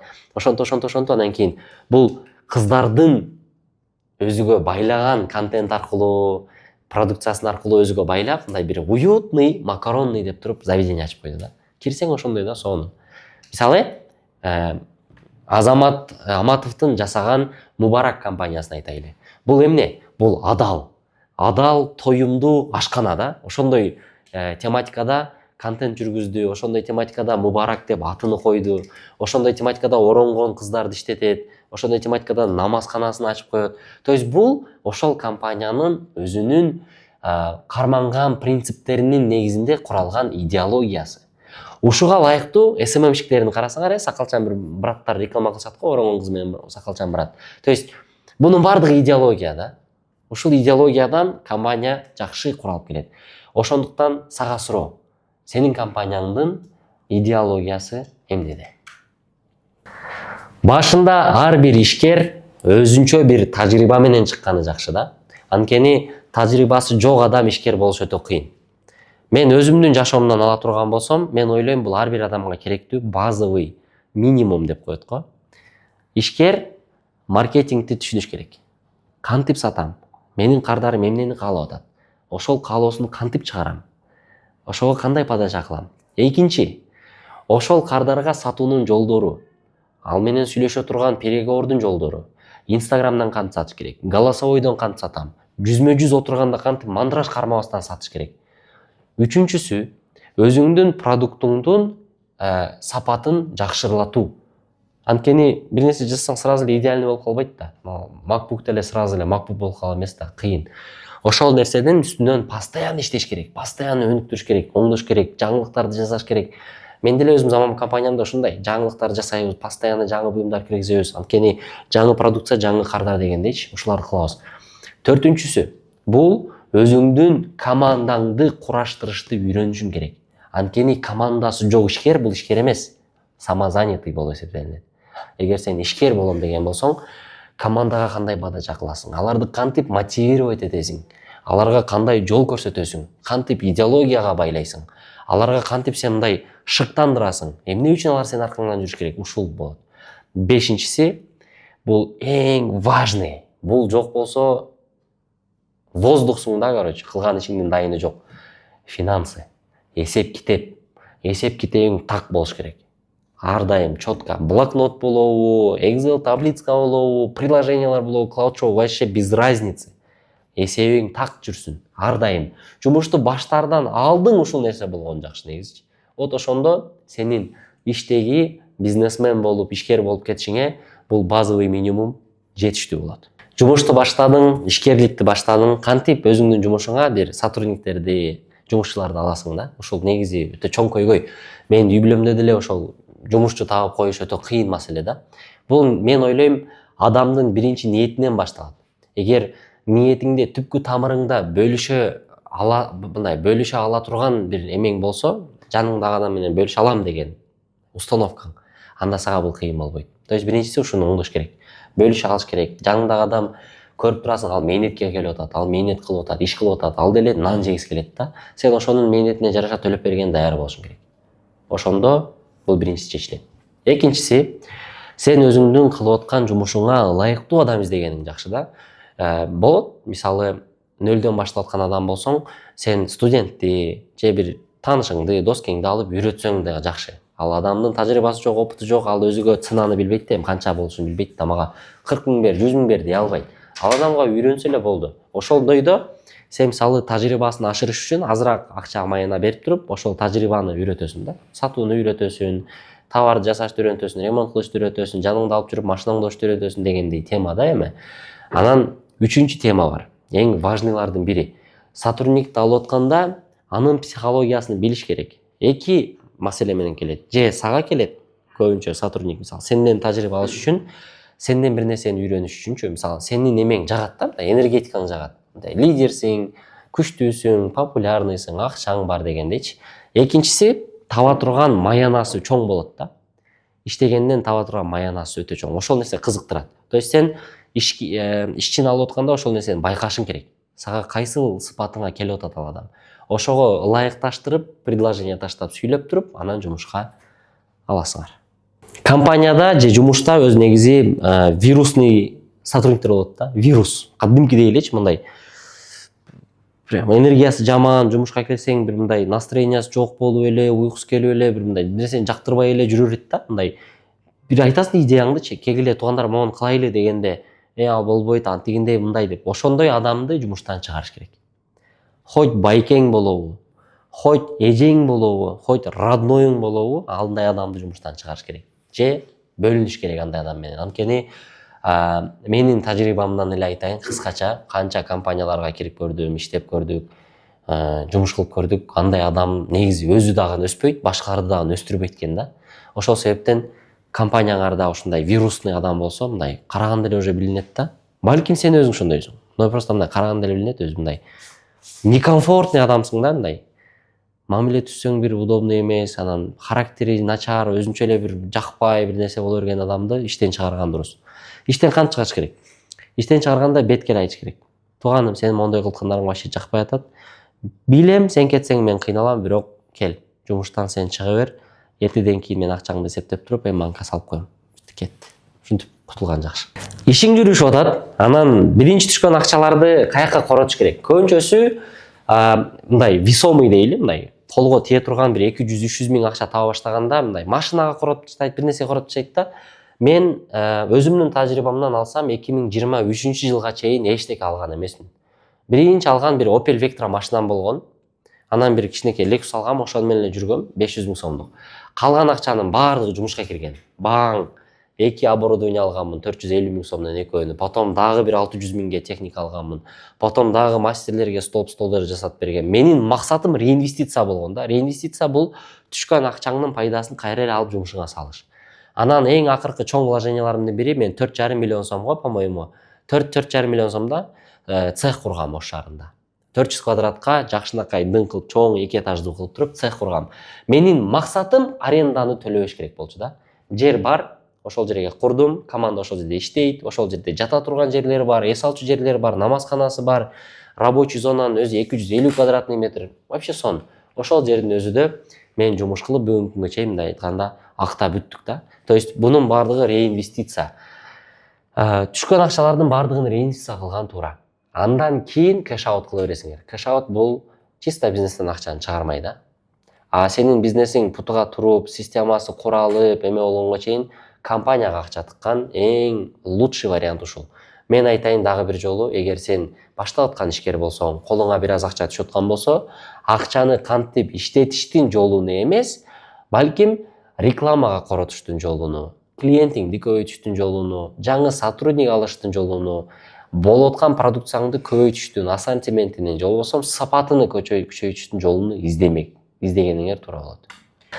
Бизнесим өсүп атат, бирок билбей атам, сотрудникти көбөйтөйүнбү же көбөйтпөгөн эле зарылбы деп мындай болот да. Мисалы мен өзүмдүн опытымдан бир убакытта менде 45-тен 50-ге чейин сотрудник иштеген. 2024-23 жылдын аягы, 24-жылдары. Кантип SMM 3-өө, үстүнөн управленчий 1-өө, таргетологдон 2-өө, мастерской отделде өзү 10 адам, управляющий отделде 5 адам, управляющий по цеху, управляющий по роб, управляющий по маркетингу, управляющий по филиалу Ошскому, управляющий по Бишкекскому филиалу болуп отуруп, жалпы сатуу бөлүмүндө өзү пикте бир 17 адамда иштеген да, жалпы онлайн сатуу. Ошо баарын кошкондо бир 50дөй адам болуп ызылдап жүргөнбүз да. Team building кылсаң ошончо толтур адам келет. Анан чота карадым, 17 адам иштеп аткандагы менен 40 адам иштеп аткандагы оборот чота бирдей болуп баштады да. Менин философиям канчалык, мисалы персональный задача деп коет да. Бир адам таргеттен иштейби, ошол адам только таргетти бересиң, башка эчтеке кылдырбайсың. Мен мурун SMM-шикти алып туруп, SMM-шик мисалы алып туруп үйрөтүп, таргетти да анкета элем, видеону да жасатат элем, монтаж да кылат эле, копирайтинг да кылат эле, сторителлинг кылат. Азыр жайылып кетпедиби? Таргетолог, копирайтер, видеограф, монтажер, анан SMM-щик болуп. Ошондо бир бизнес кылыш үчүн 5 адамды алыш керек болуп калат да. Ошентип жүрүп анан мен туруп айттым да өзүмө, мен адашып кетип атам чота дедим да. Сотрудниктин көбөйгөндөн, эчтеке өспөгөндөн кийин зачем смысл? Элдерге барып мактанганыңдан эчтеке калбайт экен. Мен 50 адам иштетем деп. Да, круто. Бир убакта круто болот экен, бир убакта мындай өзүнчө бир сонун бир эффект болот экен, но мен билем, кече мисалы, кече деле окудум статьяны. Телеграмды жасаган адам Павел Дуровдун командасы да 30 адам иштейт экен да. Ошондой компаниянын артында 30 эле адам иштейт экен. И то офисте отурбайт экен. Ар ким өзүнүн үйүндө отурат экен. Мен башым жетпей калды, кандай, как это работает депчи. Wildberries'ти кара. Кандай механизм куруп койгон. Сотрудниктин көлөмү көп болгону эффективность көп деген нерсе эмес экен да. Мисалы, мондой формуланы колдонгон жакшыраак экен. Эффективность твоего сотрудника деген. Сага сатуу бөлүмүнө бир кыз келдиби? Ал, мисалы, сен дейли, сен 100 000 сом соода кылып рекорд кылдың да. Ошол кызың келди, ал кыз уже мындай товар кымбаттап атат, ассортименттер көбөйдү, рекламаң жакшы. 200 000 сомдук соода кылып койду. Пик да, максимальный да, булчу ошол рабочий времяга тыкканда максимальный кылган соодасы ошо да. Анан бирөө келди, 100 000 кылып атат. Анан бул 200 000ди кылган ошого ылайыктап түшө баштайт экен. Анан сен 100 000диктен 5-өөнү коесуң, 6-өөнү коесуң. 100 000диктен 6-өө зарплаталар примерно бирдей болот. Ошол эле убакта 200 000ден саткан 3 кыз 6 адамды алмаштырып отурат бир жердечи. То есть я хочу сказать, что эффективность каждого персонального сотрудника в его сфере должно быть на максимуме. Лимонду сыгып до конца выжимать эткен сыяктуу эле ар бир сотрудниктин өзүнүн бере турган выполняемость эффективностин до конца калтырыш керек. Предпринимательдер деле ошондой, залда деле ошондой, илимде деле ошондой, мектепте, университетте, бүт жерде ошондой. Просто айтайын дегеним, сотрудникти көбөйткөнгө шашпагыла. Ар бир келген ишчиңердин, жумушчуңардын эффективностин максимальныйга жеткиргенге аракет кылгыла. Эзип өлтүрүп кой деген түшүнүк эмес бул. Бирок келген жумуш убактысын эффективдүү колдонуш керек. Менин жашоомдо көп эмес, бирок ушул акыркы 9-10 жылдагы ишкердик убактымда 7 жолу ушундай ситуация болгон. Жаман кардарлар болуп калат да. Натуре эле жаман кардар болот. Мындай характери начар, негизи эле мындай сени тоготпой келип калат, негизи эле сенин товарыңды жактырбай эле алып калат, негизи эле мындай сен мындай өзүнчө эле бир жек көрөт да. Мамиледен, настроениясы жаман, ар кандай ситуацияда. И ошодон айтайын деген нерсем, клиент всегда прав деп эле под него нагинаться эте бербестен, эгер ошол кардар сага туура келбей аткан болсо, сатпай эле койгон дурус. Көбүнчө учурда менин ушундай учурларымда сатканымдан кайра зыяны көп болгон да.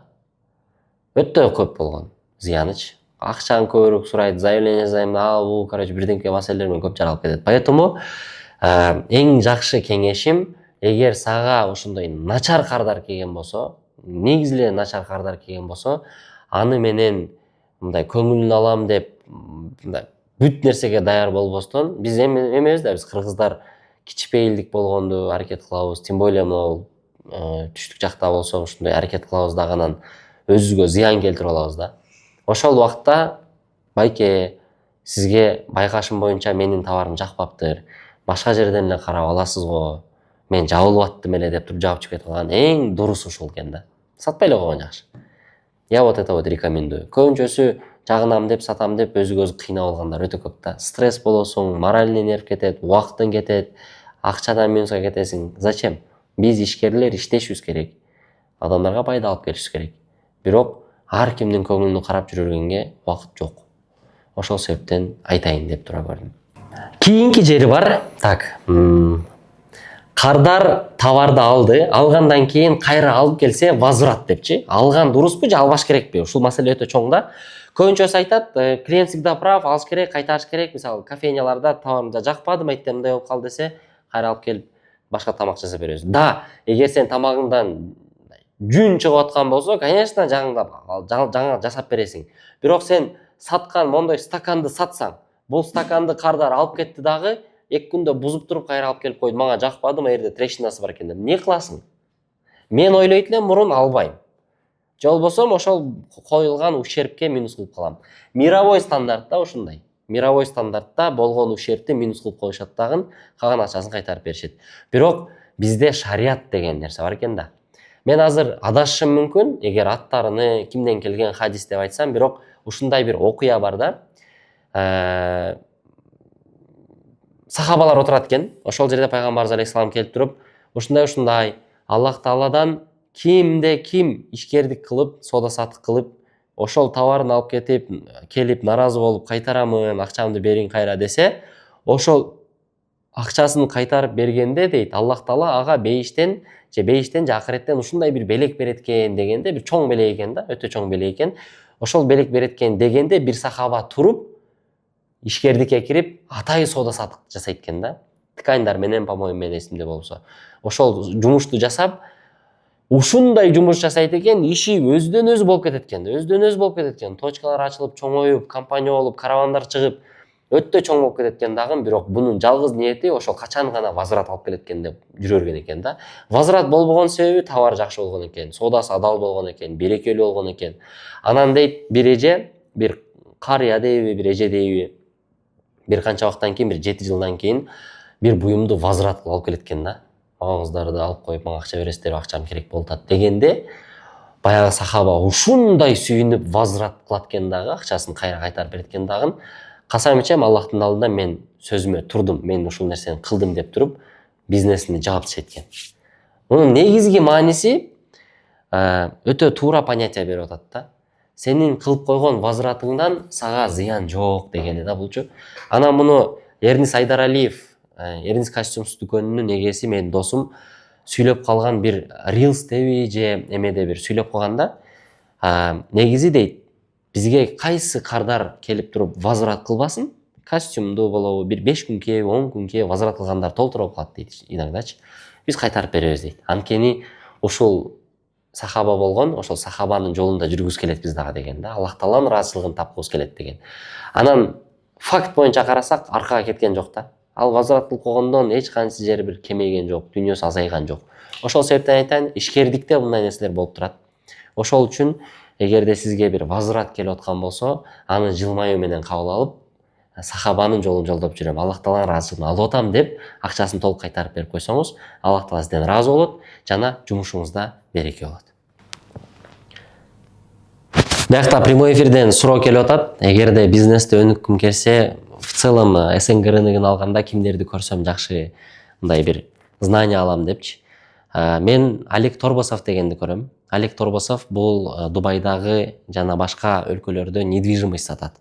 Өтө күчтүү ишкер, өзү жаш жана 3 китеп жазып койгон.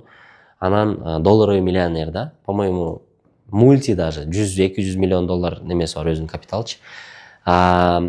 Маргулан Сейсенбай, бул психология боюнча, бул кыйын нерсени жөнөкөй тил менен түшүндүрөт. YouTube'да подкасттар толтура, ошону көрмөкмүн. Үчүнчүдөн бул негизи көп просто аттарын дагы унутуп калыш мүмкүн да. Таковинин деген бар, Амос Рэмни жасаган. Азыркы убакта ошону өтө көп күзөтүп атам. Өтө жөнөкөй темаларды терең талкуу менен жана жеңил тил менен түшүндүрүп берет. Дагы Оскар Хартман деген бар. Монстр да, өзү кылат, үй бүлө, ден соолук, тренировка, по любой нерсе. Инвестор, өтө күчтүү инвестицияларды кылат. Миллиардер, по-моему, долларовый миллиардер. Анын кылган вложениялары долларовый миллиардка чыккан эмелери көп да, бир 5-6 компания долларовый миллиардка чыккан. Кыргызстандын рыногунан ала турган болсок, эгер общепиттен Эмир менен Азамат Аматовду сунуштамакмын, алардын контенти как-никак ошол общепитке тиешелүү нерселерди көрсөтүп беришет. Башка күчтүү немелер бар, просто алар көрсөтүшпөйт да, жөн эле жүрүп. Мисалы да, Фрунзе ресторанын эгеси ким? Непонятно, мисалы. Капиталардын эгелери бар. Куликовскийдин ээсин өтө сунуштайм, ошол өтө жакшы эме контент алып барат. Убай Маткасымовду сунуштайм. Ал биздин Кыргызстандагы жакшы, күчтүү чоң бир компанияны түптөп, постоянно прогрессте жүргөн адам. Эгер энергия десеңер, прям базовый темаларды жана азарт менен көрө турган десеңер, бул Тимур Файзиевди сунуштайм. Менин контенттерим YouTube'да, анан Телеграмда, Инстаграмда деле көп. Жалпы бир мындай психология, жөнөкөй бир адамды кыйнаган темаларга, пайдалуу болуп аткан актуалдуу темаларга сүйлөп берген эмелерим өтө көп. То есть ошону алсаңар болот. Максат Хамзаевди сунуштайм. Про роскошь, адамдын Аллах Таала менен болгон байланышыны жакшы түшүндүрүп берет. YouTube'да видеолорунда, Инстаграмда видеолорунда, эски видеолорун көрсөңөр деле жакшы ушундай жакшы эмелер бар да. Анан ишкермин деп, бирок ишкер болбой жүргөн толтура көп адамдар бар жалпысынан. Просто мындай видимость жаратып жүрүшөт да. Акылдуу сөздү, сүйлөштү дагы негизи билиш керек, бирок акылдуу сөздү сүйлөгөндөн артыңда бир жумушуң болбосо, анын сүйлөгөнүңдөн смысл жок да, жоголуп калат. Ошол себептен мен жеке өзүм кандай карайм? Мен өзүм Инстаграмымды, окружениямды өтө иреттейм. Азайтам, болушунча азайтам. Мага тиешеси бар. Мен ошол адамдан пайда алып атсам, ошол адамдын кылып аткан нерсеси элге пайда берип атса, мен ошол адамга катталып көрөм. Айта эсинен чыгып калыптыр, Билим Майнаевди өтө сыйлайм, урматтайм, өтө жакшы көрөм. Ошол кишинин контенттери жагат. Ал эми менин уровнеме ал жерде бизнес сүйлөштүн кереги жок. Ал кишиге мисалы мындай кыласың, команда топтойсуң депчи. Ал адам шарият жөнүндө, илим боюнча, жашоодо көз караштары боюнча айтып берет. Мага ошол нерсе өтө жагат. Жан дүйнөмө жагат. Ошолорду сунуштайт элем. Бул жакта бир адам жазып атат да, сизге эмне пайдасы бар деп ушундай советтерди айтып атасың, анан өзүң конкурент жаратып атасың, мындай убактың кетип атат. Зачем? В чем смысл деп атат да ушул кылган нерсеңден. Мен айтып атам, ар бир адам өзүнчө ар кандай ойлонот да. Бул деле бир четинен бир маркетинг ход. Сен ушул видеону көрүп атасың. Сен ушул жерден пайда алып атасың. Сенде мага болгон ишеничиң пайда болот. Сенде мага болгон бир көз карашың пайда болот. Сенде мага болгон бир мындай эртеңки келечекте болгон үмүтүң пайда болот да. Ушуну менен иштешсем болот, ушудан совет сурасам болот, ушул адамдын контентин көрүш керек. Просто подписчик болуп калышым мүмкүн. Эми ушундай да, эми пайдасын айта берсекчи.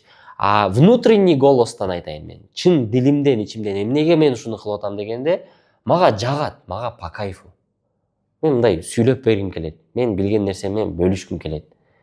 Эми бул суроо кимден чыгат? Бул суроо көбүнчө негизинен да, мен деле ошондой уровенде, мен деле ошону сурамакмын. Блин, зачем муну айтып? Эмне жүрө бербейби Маргулан Сейсенбаев? Эмнеге аны айтып башын оорутуп таба бербейби ошо миллиардтарын жөнө жүрө бербейби? Мындай экен да. Эгерде сен өзүңдү өзүң бага турган деңгээлге дагы жете элек болсоң, үйүң жок, машинаң жок, катының жок, бала чакаң жок, бир мындай чөнтөгүңдө урсаң акчаң жок болсо, сен ошондой суроо менен гыжалат боло бересиң да. Мен таппай атам акча, бул кантип, бул не, зачем депчи? Сен оюң ошондой уровньден өсө элек да. Когда сен ал уровньден өскөндө, чөнтөгүңдө бир аз акчаң бар, юбилең куралган, эме болгон, сен уже мындай өзүңдөн бир жакшы нерсе калтыргың келет да. Хабиб Нурмагомедов чемпион мира болду. Атасынын алдында чемпион болду. Бүт нерсени доказал. Хабиб урду Конорду, бүт баарын тытты. 0 поражение жок. Неге зал кылып жүрөт? Неге исламга үйрөтүп атат? Неге Умарга үйрөтүп атат? Неге азырда новый немелерге барып дегендей эле суроо да мен үчүн. Вот у него смысл жизни в том, чтобы обучить тех, кто у него позади. Менде деле ошондой максаттар. Ушул жерден сен көрүп атасың ушул видеону, жашооңо бир пайда алдың. Акыретиңе бир пайда алдың. Ушул мендеги болгон туура түшүнүктөрдөн бир туура чечимдерди кабыл алып калдың. Эми сен шүгүр дейсиң да мага. Сен шүгүрүң мага дуа болуп келет. Садака болуп калат. Мындай айтканда бир жакшылык болуп калат. Эмнеге чубак ажын жакшы көрөбүз? Эмнеге бардыгы чубак ажыны жакшы көрөт? Не сен колуңа келип 5 сом бердиби? Же сен атыңды айтып туруп дуа кылдыбы? Абдумиталиев сага дуа кылдым дедиби? Жок. Анткени ал сага пайдалуу нерселерди айтып өрүшүп берди. Жашоо жана акыретти түшүндүрүп берди. Намаз эмне экенин билип калдың ошол адам аркылуу. Суроо жоопторду түшүнүп калдың. Мындай болуп кеткен, мына туура эмес экен деп. Ошон үчүн жакшы көрөсүң да. Ал эмне акча төлөп аттыкпы биз ага? Сүйлөп бергенге. Жок. Ушундай эле нерсе бул дагы. Ар ким өзүнүн түшүнгөн темасында үйрөтүп берет. Врач чыгат, грипти кандай кылып дарылаштын жолдорун айтып берет. Эми сен ага консультацияга барышың мүмкүн, дарыланганга барышың мүмкүн, эми пайдасы жөнүндө айтсак. А бирок ал адамдын ниети дагы бар да. Ниети сага мындай өзүңдүн үйүңдө кантип дарылана турган жолун айтып бериш. Ушундай болушу дагы мүмкүн деп ойлонуш керек да адам. Бир тараптуу эле ойлоно бербей. Жакшы суроо келип атат. Менин китеп дүкөнүм бар, Андерсон деген. Ошол дүкөнүмдүн оборотунун көбөйүшүнө кандай кеңеш бересиз дейт. Мындай айтайын. Китеп дүкөндөрү өтө актуалдуу болгон 23-жылда мен билем. Мен тааныштарым бар эле, бир кыз, бир бала бар эле. Алар күнүнө комбо китептерди хит кылгандагы күнүнө 30-20 парадан сатып башташкан да. Азыр мен көрбөй атам, балким мага чыкпай атат ал рекламалар, бирок ошол актуалдуулугун жоготкон эмес деп ойлойм. Анткени илимге талап ар дайым бар. Ошол силерге кеңеш да. Комбону жасагыла. Эң ходовой китептерди алгыла. Там Фил Найт про создание Найка, Я и деньги, Богатый папа, бедный папа, ошолордун баарын комбосун алгыла дагы. Комбо, ушул китеп ушунча сомго, доставка бесплатная по городу деген сөздөрдү айтып туруп, 10 креативди тарткыла. 10 креатив, разный болсун. Кыз сүйлөсүн, бала сүйлөсүн, мындай сүйлөсүн, тигиндей сүйлөсүн, тарткыла дагы. Таргетке 5 тең салгыла. Эффективный кетип атканын көбөйтөсүңөр дагы, эффекти азыны өчүрүп койсуңар. Ар бириге $3 $5 чейин акча коротосуңар. Бирдей жөнөтөсүңөр. Региондорду, интерестерди тандайсыңар, аудиторияны. Экинчиси, китепке болгон сүйүүңөрдү рилстерден көрсөтүш керек, мен ойлойм. Анткени сатып аткан адам китепти окуса, биякта лояльность дагы жакшыбай болот. Эгер сатып аткан адам өзү китепти окубаса, жөн эле саткан магазин болуп калат. Үчүнчүсү, сыртта өзүнчө бир розыгрыштарды өткөрүш керек деп ойлойм. Интересный магазин болуш керек да, китеп дегендечи. Мисалы, чыктың Фил Найт китебини эң акыркыда эмне жөнүндө айтылат, ошону айтып берсеңиз, ушул китеп сизге белекке. Жобосом, могул жакта турган 3 китептин бирөөсү белекке. Ушинтип айттыңар, айтып берди, кетти. Это можно подыграть, это можно переснять, это можно рассказать. Буну жеңил китептер менен кылса болот. Ошол эле народный китептерден алып туруп кылса болот. Просто банальный эле суроо. Алфавит, канча алфавит бар бизде кыргыз тилинде, орус тилинде канча алфавит бар дегендей эле суроолорду берип туруп, белектерди берсе болот. Интересный рилстер кылыш керек да. Мен болгондо мектептерге барып, ошол жерде бир кызыктуу видеолор тартмакмын. Рилске элечи. Анан краткий рассказ про эту книгу деп туруп, сулуу бир кызды же сулуу бир жигитти коюп, мындай голос болот го, мындай. Уважаемые друзья, всем здравствуйте. Прочитав книгу «Богатый папа, бедный папа», я понял, что секрет всех богатых людей заключается в том, что они умеют копить деньги и потом их приумножать. Я вам расскажу сейчас топ-3 секрета из этой книги. Номер 1. Найди себе наставника, который будет показывать тебе дорогу всегда и везде. И этот человек будет вести тебя по прямой пути, где ты будешь разбираться еще лучше. Второе. Когда ты начнешь зарабатывать деньги, откладывай 10-ую часть из этих денег. И никуда, послушай, никуда не трать эти деньги. Третий совет. Самый лучший. Всегда развивайся. Развитие должно быть во всех твоих сферах. Будь физически сильным, финансово грамотным и всегда разбирайся в том, где ты занимаешься бизнесом. Далее, когда у тебя будут накапливаться деньги, бери их и вкладывай в новое место, чтобы у тебя был больше потока. Это самая лучшая инвестиция для тебя. Книжный магазин Андерсон. Заходите к нам, можете заказать, мы доставляем и онлайн. Ушундай сөздөр менен толтура рилстерди тартмакмын. Китептен болгон экспертностьти көрсөтсөңөр өтө жакшы кетет негизиненчи. Анан жөн эле чыгып эле топ-3 книги заказывайте деп жүргөндөн продажа көтөрүлбөйт. Далее, өзүңөрдүн аудиторияңарга ылайыктуу китептерди сунушташты үйрөнгүлө. Мисалга, мен азыр литературный китептерди окуганга кызыктар болуп калгам.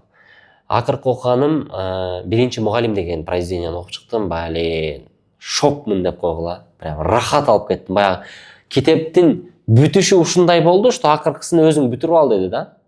Чыңгыз Айтматович, акыркысын өзүң бүтүрүп ал. Эмне болуп бүткөнүн өзүң бүтүрүп ал. Айтпай эле коеюн деди да. Анан башталышы өзү загадочный болуп башталды. Там бир кыз келип анан ошол Москвадан келип конок болуп кирип анан чыгып көчөнү карап талааны карап ойлонуп калды деп түшүнбөй адамдан мен жөнүндө айтты. Анан кийин ошол кыз көрсө биринчи мугалимдин эң сүйүктүү ученицасы болуп калып, ал бири-бирини сүйүп кетип, бирок бири-бириге жетпей калып, ошентип ал сүйсө дагы ошол кызды аягында баягындайдан куткарып, шаарга жөнөтүп, ошол шаардан илим алсын деп жөнөтүп өз биякта калып кеткендигини, бул жерде сүйүү, махабат, драма өтө чоң бир неме экен да, китеп экен. Ошол нерсени окугандан мен рахат ала баштадым. Анткени бизнес литературанын бардыгы эле бир нерсеге алып. Действуй, работай, финансовый грамотность, бай болуп кетесиң. Ушинтип бүтөрт экен да. Ошон үчүн өзүңөрдүн аудиторияңарга ылайыктуу китептерди сунушташты үйрөнгүлө. Плюс 27, 27 плюстагылар более такой китептерди окуганга умтулушат. Жаштар, амбициознуйлар, студенттер, бизнес, акча, мой первый миллион, как сделать миллион за 10 дней, ошондой кинолор, китептерди, ошондой видеолорду жакшы окушат. А чоңураак инсандар алар научный нерселерди, глобалдуу нерселерди изучать этип окуганга умтулушат да. Өзүңөрдүн аудиторияңарга ылайыктуу иш кылышыңар керек. 25-чи суроо. Бизнеске инвестиция алган туурабы же жокпу? Туура эмес.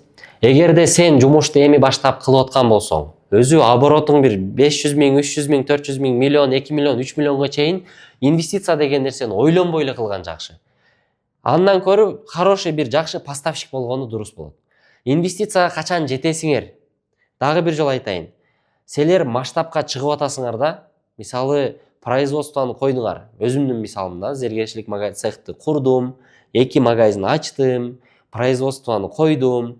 Анан карасам, чота мен оптум сатышым керек болуп атат да, Тажикистан, Өзбекстанга ошондой деңгээлге жеттим да бир убакта.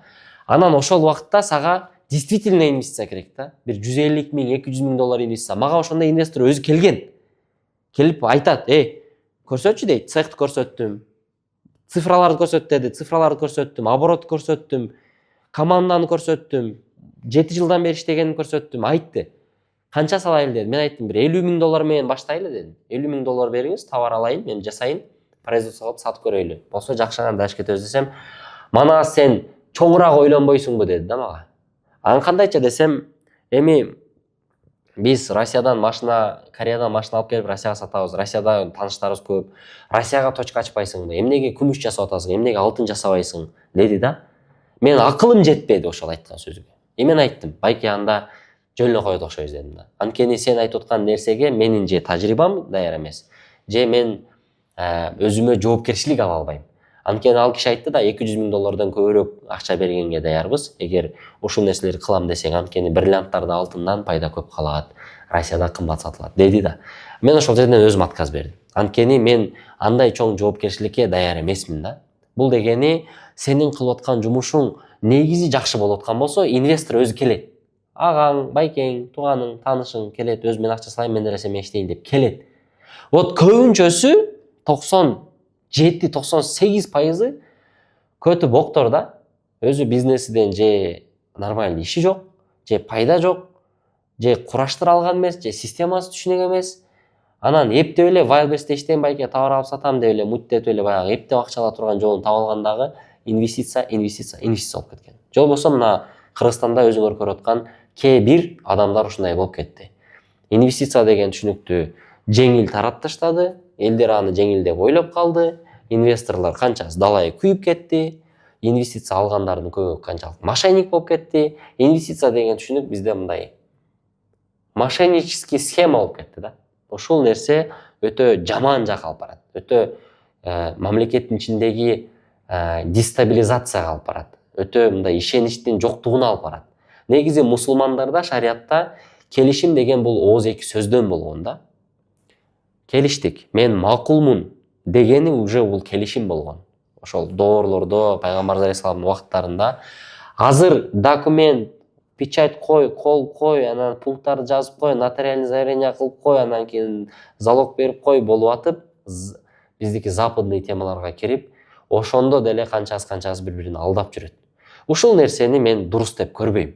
Көбүнчөсү мурдуну арчып бүтө элек бизнесмендер, ишти кыл элек, 1-2 сом кармап эле, бир БХны минип туруп эле, же болбосо бир кичинекей местаны ачып туруп эле, кийин сразу инвестиция издеп кеткендер көбүнчө ушундай темаларды кураштырып атат да. Ошодон айта турган нерсем, инвестиция алган дурус эмес. Негизи сен бизнести ошону кыл, ошол жерден пайдаң түшөт абы, ошол бизнести ошол пулуң менен өнүктүрүп кете бер. Негизи мен атам дагы сунушу ушундай жакшы. Бизнестер болот, инвестиция менен иштей турган. Ал темага кириш кыйын болот. Сразу көбүрөөк акча менен салыш керек болот. Ошондо партнер издейсиң. Max Express компаниясынын түптөлүшү. Максат өзү акча салып баштады, мен ошолду кураштыра баштадым. Инвестиция, инвестор тартпай эле. Кийин бизге бир жигит келди, ушул компанияга долясын алганга кызыктармын деди. Эмнеге десек, анткени мана сен иштеп атасың, анткени бул Максаттын компаниясы. Мен силерге ишенем, анан ушул компаниялардын өнүгүшүнө тилектешмин. Кошулайын, доляңарды саткыла деди. Ошон жерден анан келишип кеттик. То есть ушундай жерлерде керек болот. Строительный компаниялар инвестиция менен иштешет. Ушу долевое участие деген өзү дагы инвестиция болот. Көп учурлар бар. Бирок сен кылган ишиңден дайыны чыкпай эле инвестиция деп жүрө берсең, ал вообще болбогон нерсе да. Анан ишиң жакшы болсочу, инвестиция керек деп сүйлөбөй эле табылат да. Эгер ишиң начар болсо, ал инвестиция деп кыйкырып жүрө бересиң ар жакта. Поставщик деген ким? Сен товар алып сатып атасың, ишиң бир ан жүрүп атат да, просто ошол сага дордойдон же ошол итогу каяктан сатып атасың товарыңды, ошол сенин поставщигиң болот. Ошол сенин инвесторуң болот, ошол сенин родноюң болот, ошол сенин атаң, апаң болот да. Ошолорго жакшы мамиле кылыш керек. Ошолор менен мамилени түзүш керек. Байке 100 штук берип туруңузчу, мен 2 күндө саттырып коюп берейин. 2 күндө саттыңбы, коюп бер акчасын. Анан доверие өсөт, мамиле өсөт. Сезонуң башталат да, жаңы жыл сезон болуп атат, кыйратып, прям оборот кылышың керек.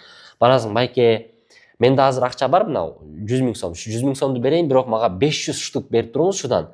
Мен тарс төлөп кутулуп коем дейсиң да, 500 штукту доверияга киргенден кийин берет. Көрдүң, инвестордун дагы кереги жок, баштын дагы орут кереги жок, бир нерсе залог коюш кереги жок. Товарды берди, саттың таң, койдуң ордуна бердиң. Ошол поставщик сенин родноюң да. Ошол поставщик сенин жакын досуңдан жакыныраак ишенип кой.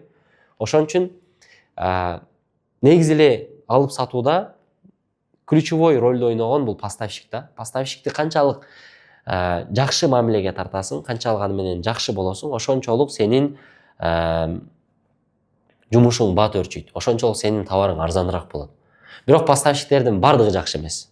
И бул деле ошол бизнестин бир чети. Ошол себептен айта турган нерсем, поставщикти туура тандагыла, поставщик менен жакшы мамиле түзгүлө, поставщик менен инвестордун ордуна жакшы курал катары колдонуп иштесеңер болот.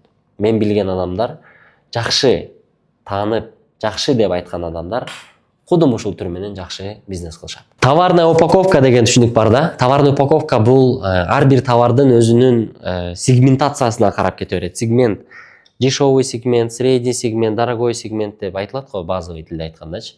Силердин товарыңардын упаковкасы ошого жараша сегментацияга кетет да. Мисалга айтсак, могу жыгач поставка ушул өзүнө жараша да, жыгач поставка. Кара, упаковкасы артында жазылган, буну бирөөгө белек кыла албайсың, буну видимый кылып иштете албайсың да, одноразовый буюм.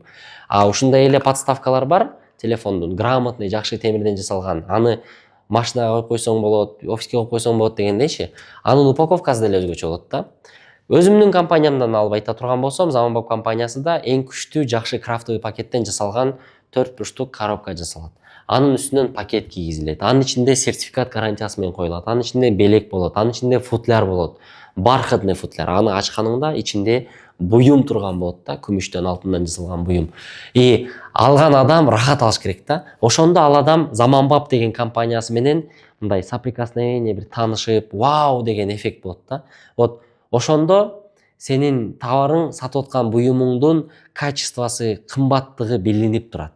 Мисалга эле могу ушул Apple'ды алайлы, или могул iPhone'ду алайлы, упаковкасын карагыла, упаковкасы чиркин сонный, коробкасы бир өзгөчө, пакетини жыртканың бир өзгөчө, кагазыны. Ичинде алсаң iPhone'ун өзүнүн дизайны бир башкача, iPhone 17 плюс, мына жаңы чыккан фиолетовый цветтегилер өзгөчө да, мындай богатый көрүнөт, жакшынакай турат да. Анан негизи ушул да упаковка. Упаковка твоего товара решает на 30% продаваемость этого товара. Если ты упаковал свой бизнес, условно, сыртқы көрүнүшүнү, компанияңдын сыртқы дизайнын, магазиниңдин сыртқы көрүнүшүнү, товар сатсаң ичиндеги мерчендайзингти, товарлардын турушун, ордуларыны, эгерде сен аксессуар саткан болсоң, тоже мерчендайзинг, ичиндеги расположениялар, маркеттегилерди байкаган болсоңор, жвачки, ушундай арзан сатыла турган нерселерди кассанын алдына коет. Ошондой темаларды жакшы разбираться этип, жакшына кое турган болсоңор, бул 30% сатылуунун көбөйтүүсүнө жардам берет. Ошону чечет, ошол маселеничи. Ошондуктан товарыңардын упаковкасы жакшы болгону дурус. Ошол эле шоронун упаковкасын айта турган болсок, бул жай, бул стаканчиктер, бул өзүнүн баклажкасы, бул өзүнүн өзгөчө бир немеси, аралаштырмасы, өзүнүн бир идентичный подходу бар да упаковкада. Ошол себептен элдерге мындай жагымдуу. Ошондой эле кийимге тиешелүү. Эмне үчүн Zara жакшы упакованы, эмне үчүн Louis Vuitton, Gucci дегендерге адамдар анткени упаковкасы мындай тартат да адамды. Ошол себептен сен алгың келет. Обычный эле примерди айтайлы. Сен билесиңби, магазинге, маркетке киргенде жөнөкөй тукумдар бар, лотоктордо, эскиче понятие да. Анан азыркылар жаңы чыгарып атышат. Лотоктун өзгөчө, үстүнөн коробка менен жабылган, жоксо бөлүнгөн, 6дан, 7ден, 10дон болгон тукумдардын лотоктору чыгып калган. Сен ошону алгың келет да. Анткени мындай упаковка сонун болуп турат. Болду. Жобосом кефирди деле, кефирди жөнөкөй бар, кефир деп жазып койгон көк коробкадагы, по-моему, Үмүткө бирдемке деген компания чыгарат. Ошондой эле башкасы бар, ванильдин сүрөтү, сары, анан куюлуп аткан молоконун сүрөттөрү менен ошону алгың келет да. Йогурттарды кара, мороженыйды кара, любой нерседе көбүнчө упаковка чечет. Ошол упаковкаң красивый болсо, ошону ала бересиң да, алгың келет. Ошон үчүн бизнесиңердеги банальный коробка, пакет-сакеттен баштап, сырткы магазиниңерди, инстаграмыңардын көрүнүшүнү, инстаграмыңардын ичини, историяларды, постторду сочный кылып жасагыла, адамдар алгысы келсин. Силерге пример менен айтканда, ошол эле Макдональдс, KFC, Nike, Zara, Rolex, Rolls-Royce, Mercedes компаниясынын эмелерин карасаңар рахат аласың да. Мен мисалы Заманбап жебелери компаниямды, Асем жебелери, Кыргыз билер компанияларды өзгөчө кылгым келет. Вот. Буюрса дагы алдын ала ушундай темаларды көбүрөөк талкуулайбыз маркетинг боюнча. Хороший вопрос, жакшы суроо. Компанияда башка адамдарды алуудан мен корком. Урдап коет деп корком. Ишти мендей кыла албайт деп корком. Мындай туура эмес кылып коет деп корком деп жүрө бересиң да. Негизи ишкерлердин көбүчө ушундай корко берет. Мындай да. Сен деле бирөөгө иштеген киресиң да, сенден деле корксо. Ондо банктар кантип иштеп жүрөт? Миллион адам иштеп атат. Шоро компаниясынын канча абжелер сатып жүрөт? Куликовскийдин канча точкасы бар? Мисалы, ошол эле азыркы убакта Max Express компаниябызда бизде 40тан ашык адам иштеп атат. Мен Заманбаптын азыр 20дай адам иштеп атат. Ишенбей жүрө берсең, ушул выгорать этесиң, өзүң иштешиң керек, сен красавчиксиң, сен корольсуң да, короче, компанияда. Бардыгы сага неме кылыш керек, сен коркутуш керек да, сен муну титеп туруш керек. Туура эмес стратегия да, бул болбойт. Компанияда эгер сен өзүм иштеп жүрө берем, өзүм ушул балкамды мыгым кагып иштеп жүрөм десең, анда это не для тебя. Эгер сен чоңоюм, командамды курам, иштешип кетишим керек десең, бир адамды аласың, ишке койдуң сатуу бөлүмүнө. Ага айтасың, менин ишимде адилеттүүлүктү мен эме талап кылам. Анан чынчылдыкты, урдабашың керек, алдабашың керек. Болду. Товарды сат. Анан сен өзүң жиндисиң да. 20 ручканы сатып аткан болсоң, 20 ручканы бересиң да, эсептебейсиң. Анан о саттуу, сатпадуу, отчет дагы сурабайсың. Анан каякта эле тигинде эле, анан жатат эле билбейт эле, анан кийин аягыда 3 таш тук калды, сага 5 таш туктун сатылган пулун берип калган жок. Сен өзүңдүн шалакылыгыңдан, текшербегендигиңден ал сотрудник сенин көзүңө ууру болуп көрүнөт да, ошондон коркосуң сен. Ондо маселе эмнеде болуп атат? Маселе наркы адамдын урдап алгандыгындабы, же сенин некомпетентный болгондугуңдабы? Значит, өзүңдүн үстүңдөн иштешиң керек. Сен биринчи очередте өзүң ошолордун контроль кыла турган жолдоруну кой. Эсеп китеп ала турган жолдоруну кой. Камера наблюденияны кой. Үстүнөн туруп текшер. Жумуш процесстерини көзөмөлгө ал. Сен жумушуң ошол болот аягы келип. Сенин жумушуң көзөмөлдөөчү, управляющий процесстер менен. Ишенбейм дегениңе эмне дейм? Ишенбесең ишен, ишенбесең болбойт иш, ишенич керек. Ал деле адам, ал деле эмне сен ишиңе урдап кетейин деп келбейби, ал деле нан жейин деп келет. Ал деле тиричилик кылайын деп келет. Сен өзүңдү канчалык туура деп билесиң, элдин бардыгы эле өзүн ошондой туурамын деп билет. Репутациясы бузук адам болсо алба. Билесиң да бул акчаны урдап кетет деп сразу түшүнөсүң, алба. Жакшы адамдарды ишке ал. Наоборот, любой компания на доверии растет. Азыр мен силерге айтып кеттим кайсы компаниялар экенин. Любой компания. Сен ишенбесең, башка салып кетет ал адамды. Ценообразование. Ценообразование деген бул ишкерлердин эң биринчи баштай турган жумушу ушудан болуш керек да. Сен бардың базарга, бир нерсени көрдүң, сатам деп түшүндүң да. Ошол буюмду, мисалы могу стаканды көрдүң, муну бирөө сатып атат 2000 сомго. Сен бардың дордойдон оптум жерди таптың, 1200 сом деп турат. Сен ошондо ойлодуң 8 сом кошуп сатат экен, болду деп. Жок. Сен өзүң түшүн биринчи, бул баа 1200 сомго боло турган баасыбы, же дагы түшүрсө болобу? Мен мисалы сизден 1 миллион сомго алсам канчадан бересиз? 700дөн берем. Базар жок. Анда мен 500 миң сомду алсамчы, 1000 сомдон берем. Так, анда 1 миллион сомду алайын. Азыр 2000 сом берем, 200 миң сом. Анан бөлүп алып кетем. Bir айдын ичинде десең 700 сомдон берди. Значит, сенин пайдаң чоңураак болот. Анан сотрудниктериңе бөлөсүң. Сотрудникке канча зарплата берип атасың? Сенде же оклад болот, же процент болот. Окладда 40 миң сом, балким процент менен алганда сатылган товардан процентин чыгарып койдуң. Анан ал адамга бир 40 миң, 50 миң, 60 миң түшөт. Ошол эсепти чыгарасың. Канча количествого бөлөсүң. Анан түшүнөсүң. Мисалы, себестоимость товары сага келип аткан баасы 700 сом. Сатылып аткан баа 2000 сом. Канча наценка болуп атат суроо. Эгер 1000 болсо 2000ге сатылып атса, 100%тик маржа деп коет буну. 100%тик наценка коюлуп атат. Эгер бул 700 сом болгон болсо, 130-120%тик маржа, наценка кошулуп атат. Үстүнөн кошулуп атат. Маржа дегени бул пайда эмес. Бул маржа дегени кошулуп аткан пайда. Грязный прибыль деп коет го. Эми ушул грязныйды чистый кылыш керек. Буну рентабельность деп коет. Же болсо таза пайда. Ушул нерсени кантип чыгарасың? 700 сомго келди, доставкага 50 сом,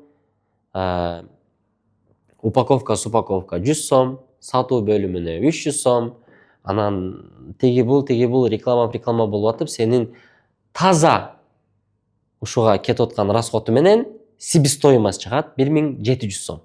Сен 2000ге саттың, значит сенин таза пайдаң 300 сом пайда болот. Ошентип өзүңдүн рентабельностьтин канча пайда экенин билип аласың. 20-30%. Эми маржинальность же наценканы кантип коюш керек деген темада эң актуальный, кыскача жолун сразу айтайын, рынокты карайсың, бирөө сатып аткан болот аны по-любому. То есть сен жаңылык алып келип аткан эмессиң да, по-любомучу. Кыргызстанда ошондой көбүнчө. Ошон үчүн сен карайсың рынокто канчадан сатып атышат элдер. Ошонун тегерегинде кыласың. Бирок кээ бир нерселерде башкача деле эсептелинет. Мисалы, сен өтө күчтүү устасың. Дизайнерский ремонт жасайсың. Сенин деле 1 ай убактың кетет. Жөнөкөй устанын деле жөнөкөй ремонт кылганга 1 ай убакыт кетет. Экөөңөр тең 1 ай убакыт кетет. Бирок бул адамдын кызмат акысы 1 миллион сом таза, бул адамдыкы 150 миң сом таза. Анткени бунун жасап аткан ишинин сапаты жана сыпаты башкача да. Ошол эле мисалда оңоюраак айтканда барбершоптогулар. Ош базарга барсаң 150 сомго деле чачалат. 200 сомго чачалат. 300 сомго чачалат. А бирок ушундай барбершоптор бар, кичине массаж кылат, 2,5 миң сом пул алат. Туурабы же туура эмеспи? Туура да. Ал 10x'ка көбүрөөк баа коюп атабы? Же каяктан алып атат? Экөөнүн тең убакты 1 саат кетип атса. Бул деле 250 сомго 1 саат чачалып атат, бул деле 1 саат чачалып атат, бирок 2,5 миң сом акча чечип атат. Значит, ал жакта бөлүшүп атат балким компания менен. Ошол компания трафик алып келип берип атат. Балким мунун иштетип аткан оборудованиясы өтө кымбат. Балким мунун отурган офисинин арендасы ошончолук кымбат. Балким бул налог төлөйт, ошон үчүн дагы кымбат. Но при этом булар по-любому кымбатыраак сегменттеги иштеген адамдар. Будан айтайын деген нерсе, сенин сатып аткан товарыңдын өзүнүн клиенти болот. Өрүк как сатсаң дагы болот. Эң арзан өрүк түштү, кургады, капкара болуп калды, өрүк как дейт, ошону билбегендер айтып коеюн. Өрүк как сатсаң болот 100 сомдон. Өрүктү алып туруп майдалап дейм да, эмени ичине чыгарып туруп золотой свечага күйгүзүп химикаткачы тоголоктоп туруп, мен жаштыгым ошону менен өткөн да, тоголоктоп туруп за рубежом сатсаң 300 сомго кетет. Кийинки жолу бар, талкандап, майдалап, сокун выжимать этип туруп, майыз менен аралаштырып, кашаларды жасап сатсаң 1000 сомго кетет. Эми сенин кылып аткан продуктуңдун бардыгы сатылат. Вопрос, как ты это преподнесешь и как ты продашь. Эми пайдасы боюнча кыскача айтканда, өзүңдүн чөтөгүңө кала турган пайданы айтып сата бересиң. Мисалы, сага товардын баасы 200 сомго түшкөн болсо, сага 400 сомго саттың, по кайфу болсо сата бер ошончого. Эгер карап турасың, 1000 сомго сатылабы, 1000 сомго саттың, пайдасын алдың, кеттиң. Карап көрдүң, 3-4 адам менен иштеп атасың. 3 адам болуп иштеп атасың да. 200 сомго алдың, 400 сомго сатасыңбы? Жок, конечно. Эгер 600 сом, 800 сомго сатсаң, 200 сом расходко чыгардың, 200-200-200дөн бөлүшүп алдың. Ошол деле красава мындай сонунго. Ушундай логика менен кете берет да. Бирок Кыргызстанда норматив менен. Анан бир пример айтайын. Япошкин Rules, Эмирдин суши роллусу бул эң кымбат товарлардын бири да, мына Кыргызстанда суши тармагында кымбат. Ошол эле убакытта акция, большая пицца, там 20 роллы, анан кола, анан доставка бесплатная 1000 сом дегендер дагы бар. Анын дагы өзүнүн кардары бар. Ар бир жердин өзүнүн кардары бар. Ал пицца менен, суши менен 200 сом пайда табат, а бул бир эле, эки эле менен жасап туруп 700 сом пайда табат. Бизнес ачканда налог төлөш керекпи же төлөш керек эмеспи, жана кандай документтерди чогултуш зарыл? Баштап аткан ишкерлердин өтө актуальный темасы. Мен биринчи баштаганда мындай ой бар эле, ачыгын эле айтайын, эми документация кылбай эле ишти башташ керек. Зачем баштап депчи. Бирок мен ишкердикти баштаганда 2019-жылы биринчи ИПни ачкам. Ага чейин ИП болгон эмес, биздики мындай самозанятый болуп жүрөт элек да, биз патент төлөйт элек дагы, зергерлерчи патент төлөп туруп иштей берет элек да, 700 сомбу, 1400 сом ушундай эле айына. Анан кийин түшүнүп, мен эми келечекти каалап атам, чоң адамдар менен кеңешип көрдүм. Айтышты, сен чоң иш кылгың келип атабы? ИПни ач, налогду төлө, ишти кыла бер, сонун болот. Өзүңө деле таза болот. Аз кыйын акыбал деди. Хорошо деп ИПни ачып туруп иштегенбиз. Түшүнгөн эмесмин, 1 жыл, 2 жыл каяка налог төлөйт, кантип, баян ушундай кыйналып кеткем да. Бирок 23-жылы биз алтын магазин ачканда, ошол жерде бир кардар келип туруп алтынды алып кетет. Алып кеткенден кийин биз анын налогуну чек, ККМ деген понятиялар кирип атканда биз аны киргизбеппиз да, акылым жетпептир. Анан кийин биз ошону киргизбегенден кийин келип кайтарам деген, кайтарганда брак болуп калган. Буюмчу брак болуп калган. Ошондо мен айткам, мен ошол брактын эмесин хотя бы минус кылайлы депчи. Мен ондо возврат кылып койсо жакшы болот деген түшүнүктөрүм жок эле да. Анан айткам, эжеке, бузуп коюпсуз го, бузуп коюпсуз. Хотя бы давайте я вам обменяю, но могул жагы минус болот. Эми я не могу мындай. Мен сизге таза жакшы сатканмын. Сиз ыраазы болуп, история жүктөдүңүз, башка болду алып кеттиңиз, бирок болбоду, анан заявление жазат. Анан заявление жазса, ККМ чекти тыштап койсоң, мына товардын налогу төлөнгөндө тыштап койсоң, бүттү, маселе жок болот эле да. Бирок менде жок болуп калды, ККМ чек жок болуп калды, ККМ аппарат жок болуп калды. ИПиң бар, таштадым, чек кана деди, чек жок, сен чек сатпай, чек чыгарбай сатыпсың деди дагы. Ал бузулган менен иши жок алардын. Налоговыйдан штрафты салды, штраф төлөш керек болду. Нормальный штраф салышты. Экинчиси, ошол налогун төлөнбөптүр бул товарыңдын деп туруп, ошол жакка дагы конфискация кылып кетишти товарларымды. Ошол жактан дагы акча төлөп калдым. Ошончо заморочка, ошончо конфискация боло тургандай темага чейин кирип кетти. Мен силерге ачык айтып берип атам. Жакшылык каалап айтып берип атам. Бул мындай айтылбай турган кухнянын темалары да. Ошодон улам айтайын, эгер жакшы ниетиңер менен, чоң ниетиңер менен ишкердикти баштап аткан болсоңор, документацияга так болгон жакшы. Азыр аутсорста иштеген толтура компания бар. Бухучет боюнча, юридикалык жактан боюнча толтура. Отчетту сиз вообще немеден эмбанктан эле төлөп калды азыр налоговый, барбай эле койсоң болот. ИПни жасаш 6 секунд. Бардың, тарс-тарс паспортты бердиң, деятельность айтасың, налоговый эмеңди түшүнөсүң, общий режим, багы бөлүнө турган жактар, мисалы услуга, не услуга дегендер. Болду, бүттү, кеттиң. ККМди койдуң, ишти кыла бересиң. Азыр ККМдерди деле мындай маселе болбой калды. Обанк өзү берет бесплатный кылчу. То есть все, я рекомендую ли, да, сразу айтайын, налогду төлөгүлө, 100% таза иштегиле, документацияны толук жакшынакып жасагыла, работага алганда приемный работа кылып туруп, ар бир сотрудник менен договорлор түзүгүлө. Все, вообще маселеси жок. Зато таза, уверенно, смело иштейсиң. Акция кылуу жакшыбы же жаманбы? Мен мындай айтайын. Акция кылуу албетте жакшы, бирок кандай уровендеги бизнестесиң? Анан кандай сегменттеги бизнестесиң? Эгер арзан сегментте акция деп сатсаң жакшы ходовой боло турган нерселерди, анан мындай эл үчүн деп акция кылып тезирээк сатып жок кылыш керек болгон темалар болсо, акция кылган дурус, кылыш керек. Кылып эле атканбыз, кылып эле атышат. Ошол эле линингди алайлы. Сезондо бир жолу, по-моему, экөөнү алсаң үчүнчүсү бесплатно, үчүнчүсүн алсаң төртүнчүсү бесплатно деген темалар кошуп коюшат. Анан ар дайым 70% скидка деп тура берет да. Ал ушундай маркетинг ход. Бирок ал товары 14 миң минус 70%, 4990 сом деп, баягы эле 5000 сом деп тура берет да. То есть ты попадаешься под их ловушку. А сен 3 нерсени алсаң, төртүнчүсү бекер дегенде, ошол эле кроссовканы кесең 7000ден деп турган болот. То есть логика где дейсиң да, бир четинен ойлонупчу.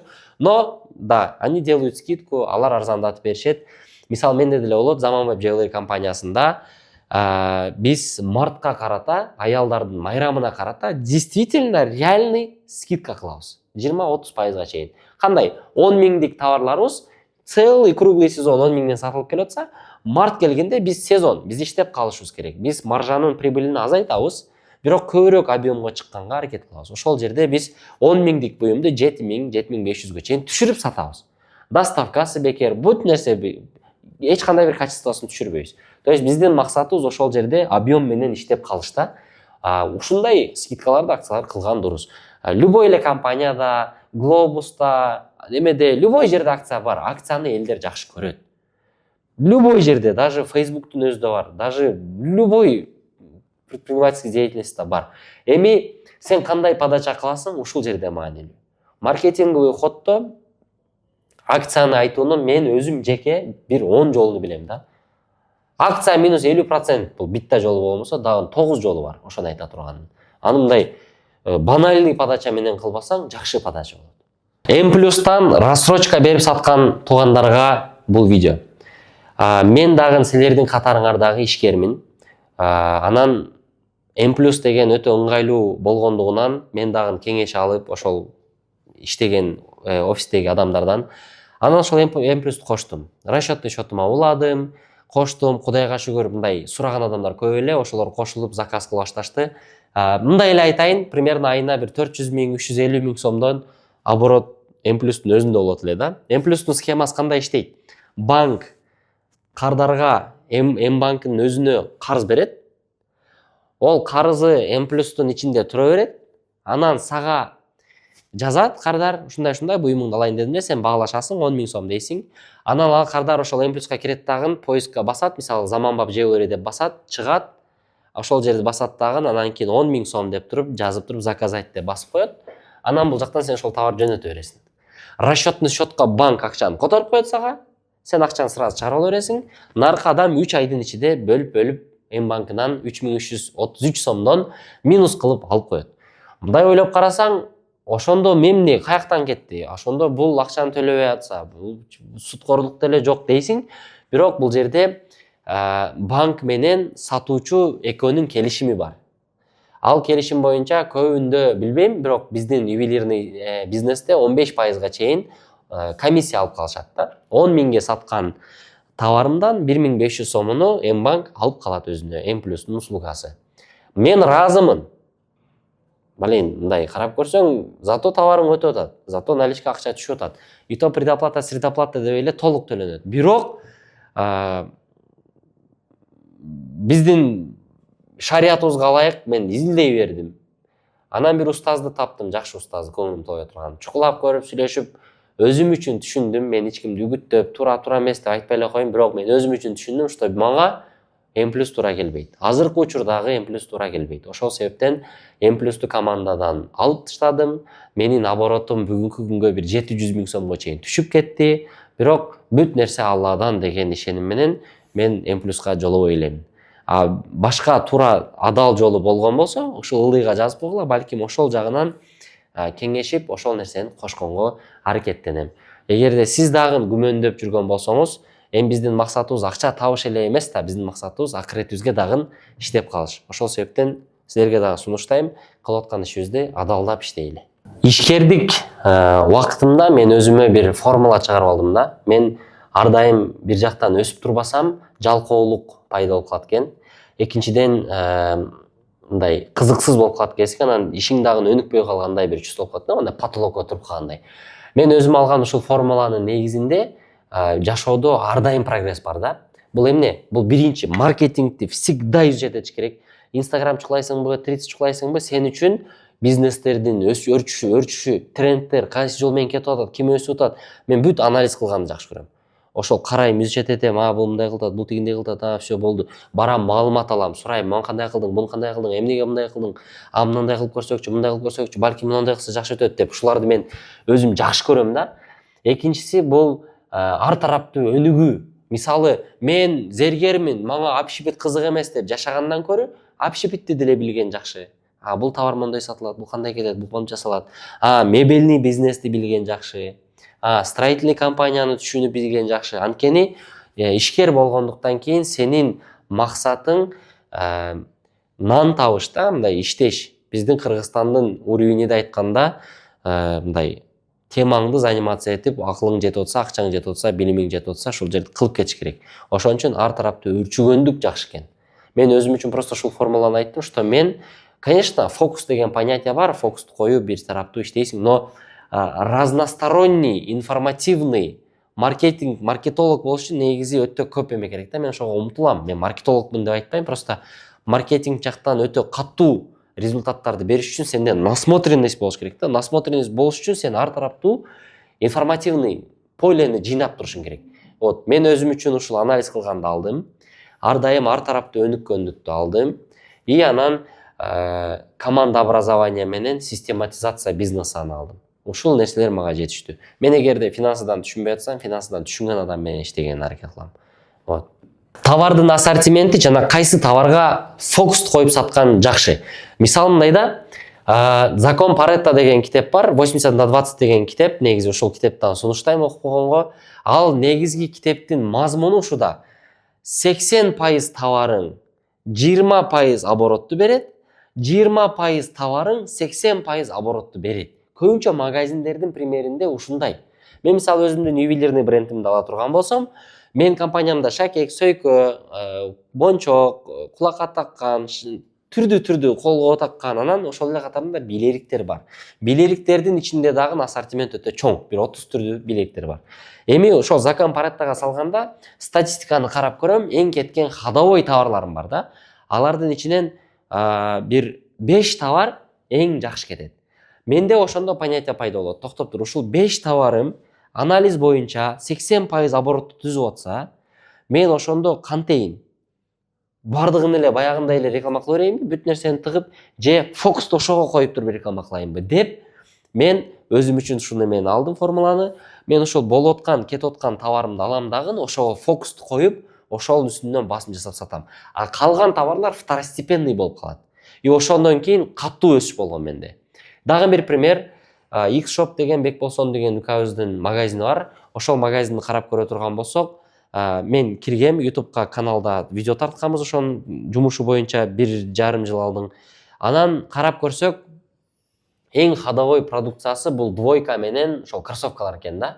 Отдельный шим сатылышы кыйын, футболка сатылышы кыйын, кепкалар вообще кетпейт. Анан рекламаларда мен айттым, мындай көбүрөөк ошол ходовой товарды көбүрөөк көрсөткөнгө аракет кылгыла, и ошого басым жасагыла. Ошондо катуу продажа өсөт дегенде, ошолордо катуу өскөн. Любой жерде ошол понятный эле нерсе да, просто көбүнчөсү байкабайт. Закон Паретто дегенди киргизгиле, 80/20 деген тема. Өзүңөрдүн ишиңерди карап көргүлө. Кайсы товарыңар жакшы сатылат? Сатылбаган товарларга рекламага акча коротуп, таргетке акча коротуп, убакыт коротуп, өзүңөр кыйнай бербестен, боло турган темага рекламаны короткула дагы, аларды второстепенный, дополнительный продажага, дополнительный мындай поляга коюп туруп, ошол жака фокусту койгула. Ошондо сатууңар дагы кадимкидей өсөт. Эгерде бардыгы саммой ачса, эгерде бардыгы предприниматель болуп автосалон ачса, сен дагы ошондо ачкың келип кетет, билесиңби? Доскең менен кафеде отуруп, доске билейин, бардыгы эле автосалондон 1000 сомдон бакалар уруп атат, мен деле ачпайынбы деп ойлонуп каласың. Вот ошондой ой келдиби, сен кечиктиң. Вот билип ал, просто көбүнчө ушул ловушкага түшө берет. пытырап кетти автосалондор, пытырап кетти саммойкалар. Ошол пена биринчи келип ачкан, ошол баха, ошол немелер биринчи болуп ачкан, ошол биринчи волктор ошол биринчи волк болуп калат. Анан кийинкилер второстепенный болуп кетти. Канчасы жабылды, канчасы банкрот болду, билбейсиңер. Кийим дүкөндөрдү карагыла. Токшоп, мокшоп, лидершоптор ачылды, артынан быдыр баардыгы ойлоп кетти, бул жеңил бизнес экен депчи. Кыйналып кетишти өздөрү менен өздөрү. Канчасы жабылып атат, ачыгын эле айтайын.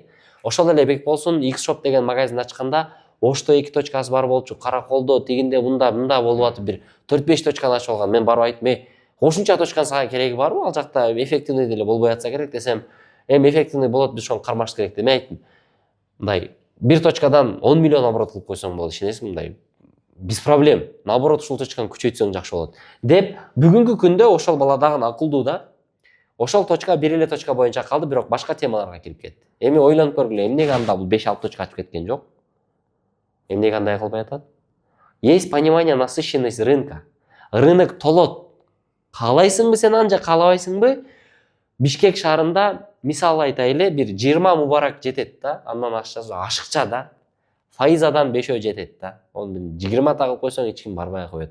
Өзүнчө бир мындай жетпей калгандай бир шипотка дагы керек да, любой нерседечи. Толуп кете берсе дагы болбойт. Толуп кетсе ким пайдаланат аны? Анан ошондой эле мисалы Яндекс такси киргенден кийин канчалаган таксилер кургап жок болуп кетти го. То есть поймите да, сен кирген рынокто сен же Яндекстин деңгээли өтө каттуу киришиң керек, башкаларын жок кылыш үчүн, же уже ачылып бүткөн рынокко башыңды тыгып бербешиң керек да. Ал кыйын. Если рынок уже заполнен, то ты там будешь лишним. Но есть понимание такое со второго взгляда. Где есть конкуренция, там есть деньги дейт. Но мындай сөздү крупный акулалар айтат да көбүнчө, ошолорго жарашат. Допустим, чоң акча менен банк киришет. Кореядан автомашина келип атат, Кытайдан азыр мисалы машиналар келип атат, Кытайдан акча алып келип жатса болот экен деп сен деле башыңды ооруп ошону кылгың келип атат. Понимаю, бүт баары кылгыңыз келет, но рынок заполняется. Маржа опускается, сен $100, $200 үчүн иштеп каласың. Эгерде сен прям $1 миллион менен кирип атасың, да базару нет, рынок открыт, ишти кыл. Сен үчүн базар ачык. Анткени сен другого класса человек, да, другого уровня человек. Вот, ушундай деп түшүндүрөт элем. Ар бир ишкердин WhatsApp'та группалар болгон жакшы. Мен өзүмдүкүнөн айтайын, анан өзүңөр анализдеп, өзүңөргө жасалгыла. Ар бир ишкерде биринчиден отдел продаж деген группасы болгон жакшы. Отдел продаж бул жаңы келген сотрудниктерди кошосуң, группада просто эле группа ачасың, ал жакка өзүң админ болосуң, сотрудниктарың киргизип коесуң, жаңы келген сотрудниктерди кошосуң, ошол жакта таанышат бири-бири менен, салам алейкум, номерлерин сакташат, мындай бир чөйрө болот ошол группада, ал жакта суроо жооптор болот, мынаны түшүнбөй атам, айтып коюңуздарчы, мынаны билбей атам, айтып коюңуздарчы деп группа ошол мааниде. Анан заказ отчеты деген группа ачасың. Заказ отчеты деген группада түшкөн квитанцияларды, эмнеге заказ келгендер жазылат. Мисалы, телефон саттың. Телефон iPhone 17 Pro Max, дата 13 декабрь, там саат 2, предоплата 10 000 сом, баасы 90 000 сом, доставка Жалал Абад шаары 16 декабрга 90 000 сом астатыкты выкуп менен алынат. Ушинтип чек келет. Чек келгенден кийин заказ подтверждение болот дагы. Анан кейін заказды упаковка алып жөнөтүлөт. Бул экинчи группа. Үчүнчү группа бул основной группа. Основной группа, мисалы, компаниянын атын жазып коесуң. Заманбап болсо жөн заманбап деп эле. Ошол жака бүт баары кошулат. Эски сотруднигиң, жаңы сотруднигиң баардыгы кошулат. Ал жакта сен диктовать этесиң информацияларды, маалыматтарды, команда бизде мындай болуп атат, эртең акция болот, тигиндей кылабыз, мондой жаңы процесске кошобуз. Мондой жерлерди оңдогула, сатуу бөлүмүндө мондой маселе болуп атыптыр. Давайте тимбилдинг кылайлы, ушунун баардык маалыматты өткөрө турган основной бир компаниянын атындагы бир группа болот. Эгерде сенде логистический отдел болгон болсо, логистика, товар жөнөтөсүң, отчет алыш керек. Группа логистики деп коюлат. Ал жака отдел продаждагы кыздар кошулат, товарды жөнөткөн балдар кошулат. Кандай болот? Отдел логистикеде кыздар ошол алынган заказдын эмеси жөнөтө турган убакыт келгенде ошол жөнөтүп коет, логистикадагылар алышат дагы, ошол маалымат боюнча товарды алып саздашып жөнөтүшөт, жөнөткөндө видео отчет кылат, мына товар мынандай деп жөнөтөт, отдел продаждага кирет, лайк басып коет, көрдүм, текшердим депчи. Ал видеону клиентке жөнөтөт, Анан логистикада бул сохраниться этилип турат. Кокус табылбай калса, башка болуп калса, ким упаковка кылды? Стикер жабыштырбады, коробка салынбады, жетпеди, логистика акчаны бердиби, бербедиби курьерлер. Ошолордун бардыгы логистика деген группада такталат. Жана биздин өзүбүздүн компаниябызда жана мастерскойдуку бар, храненияныкы бар, ушинтип көбөйүп кеткен. Бирок эң основной ушул группалар ар бир компанияда болгону жакшы. Ушун менен биздин YouTube'ду толук көрүп чыккан адамдарга терең ыраазычылык, анткени жалпы ушул видеону тартыш үчүн бизде бир 3 сааттан ашча убакыт кетти. Менин негизги чын жүрөктөн болгон ниетим чогуу ажы айткандай, бир нерсени кылып аткандын алдында, ортосунда жана аягында ниетиңер турула дейт. Мен ниетим мендеги болгон бир пайданы бериш. Эгерде сиздин жумушуңузга ушул сөздөрдөн улам жакшы чечим чыгып пайда болгон болсо, Алла ыраазы болсун, дуа кылып коесуздар. Эгер суроолор болсо, же болбосо бир мени оңдой турган жерлер болсо, же колдоо иретинде болсо, комментарийга жазып, лайк басып койсоңуздар, бул мага дагы көбүрөөк YouTube'га жана Reels'терге видео жасаганга бир мотивация болот. Чоң рахмат.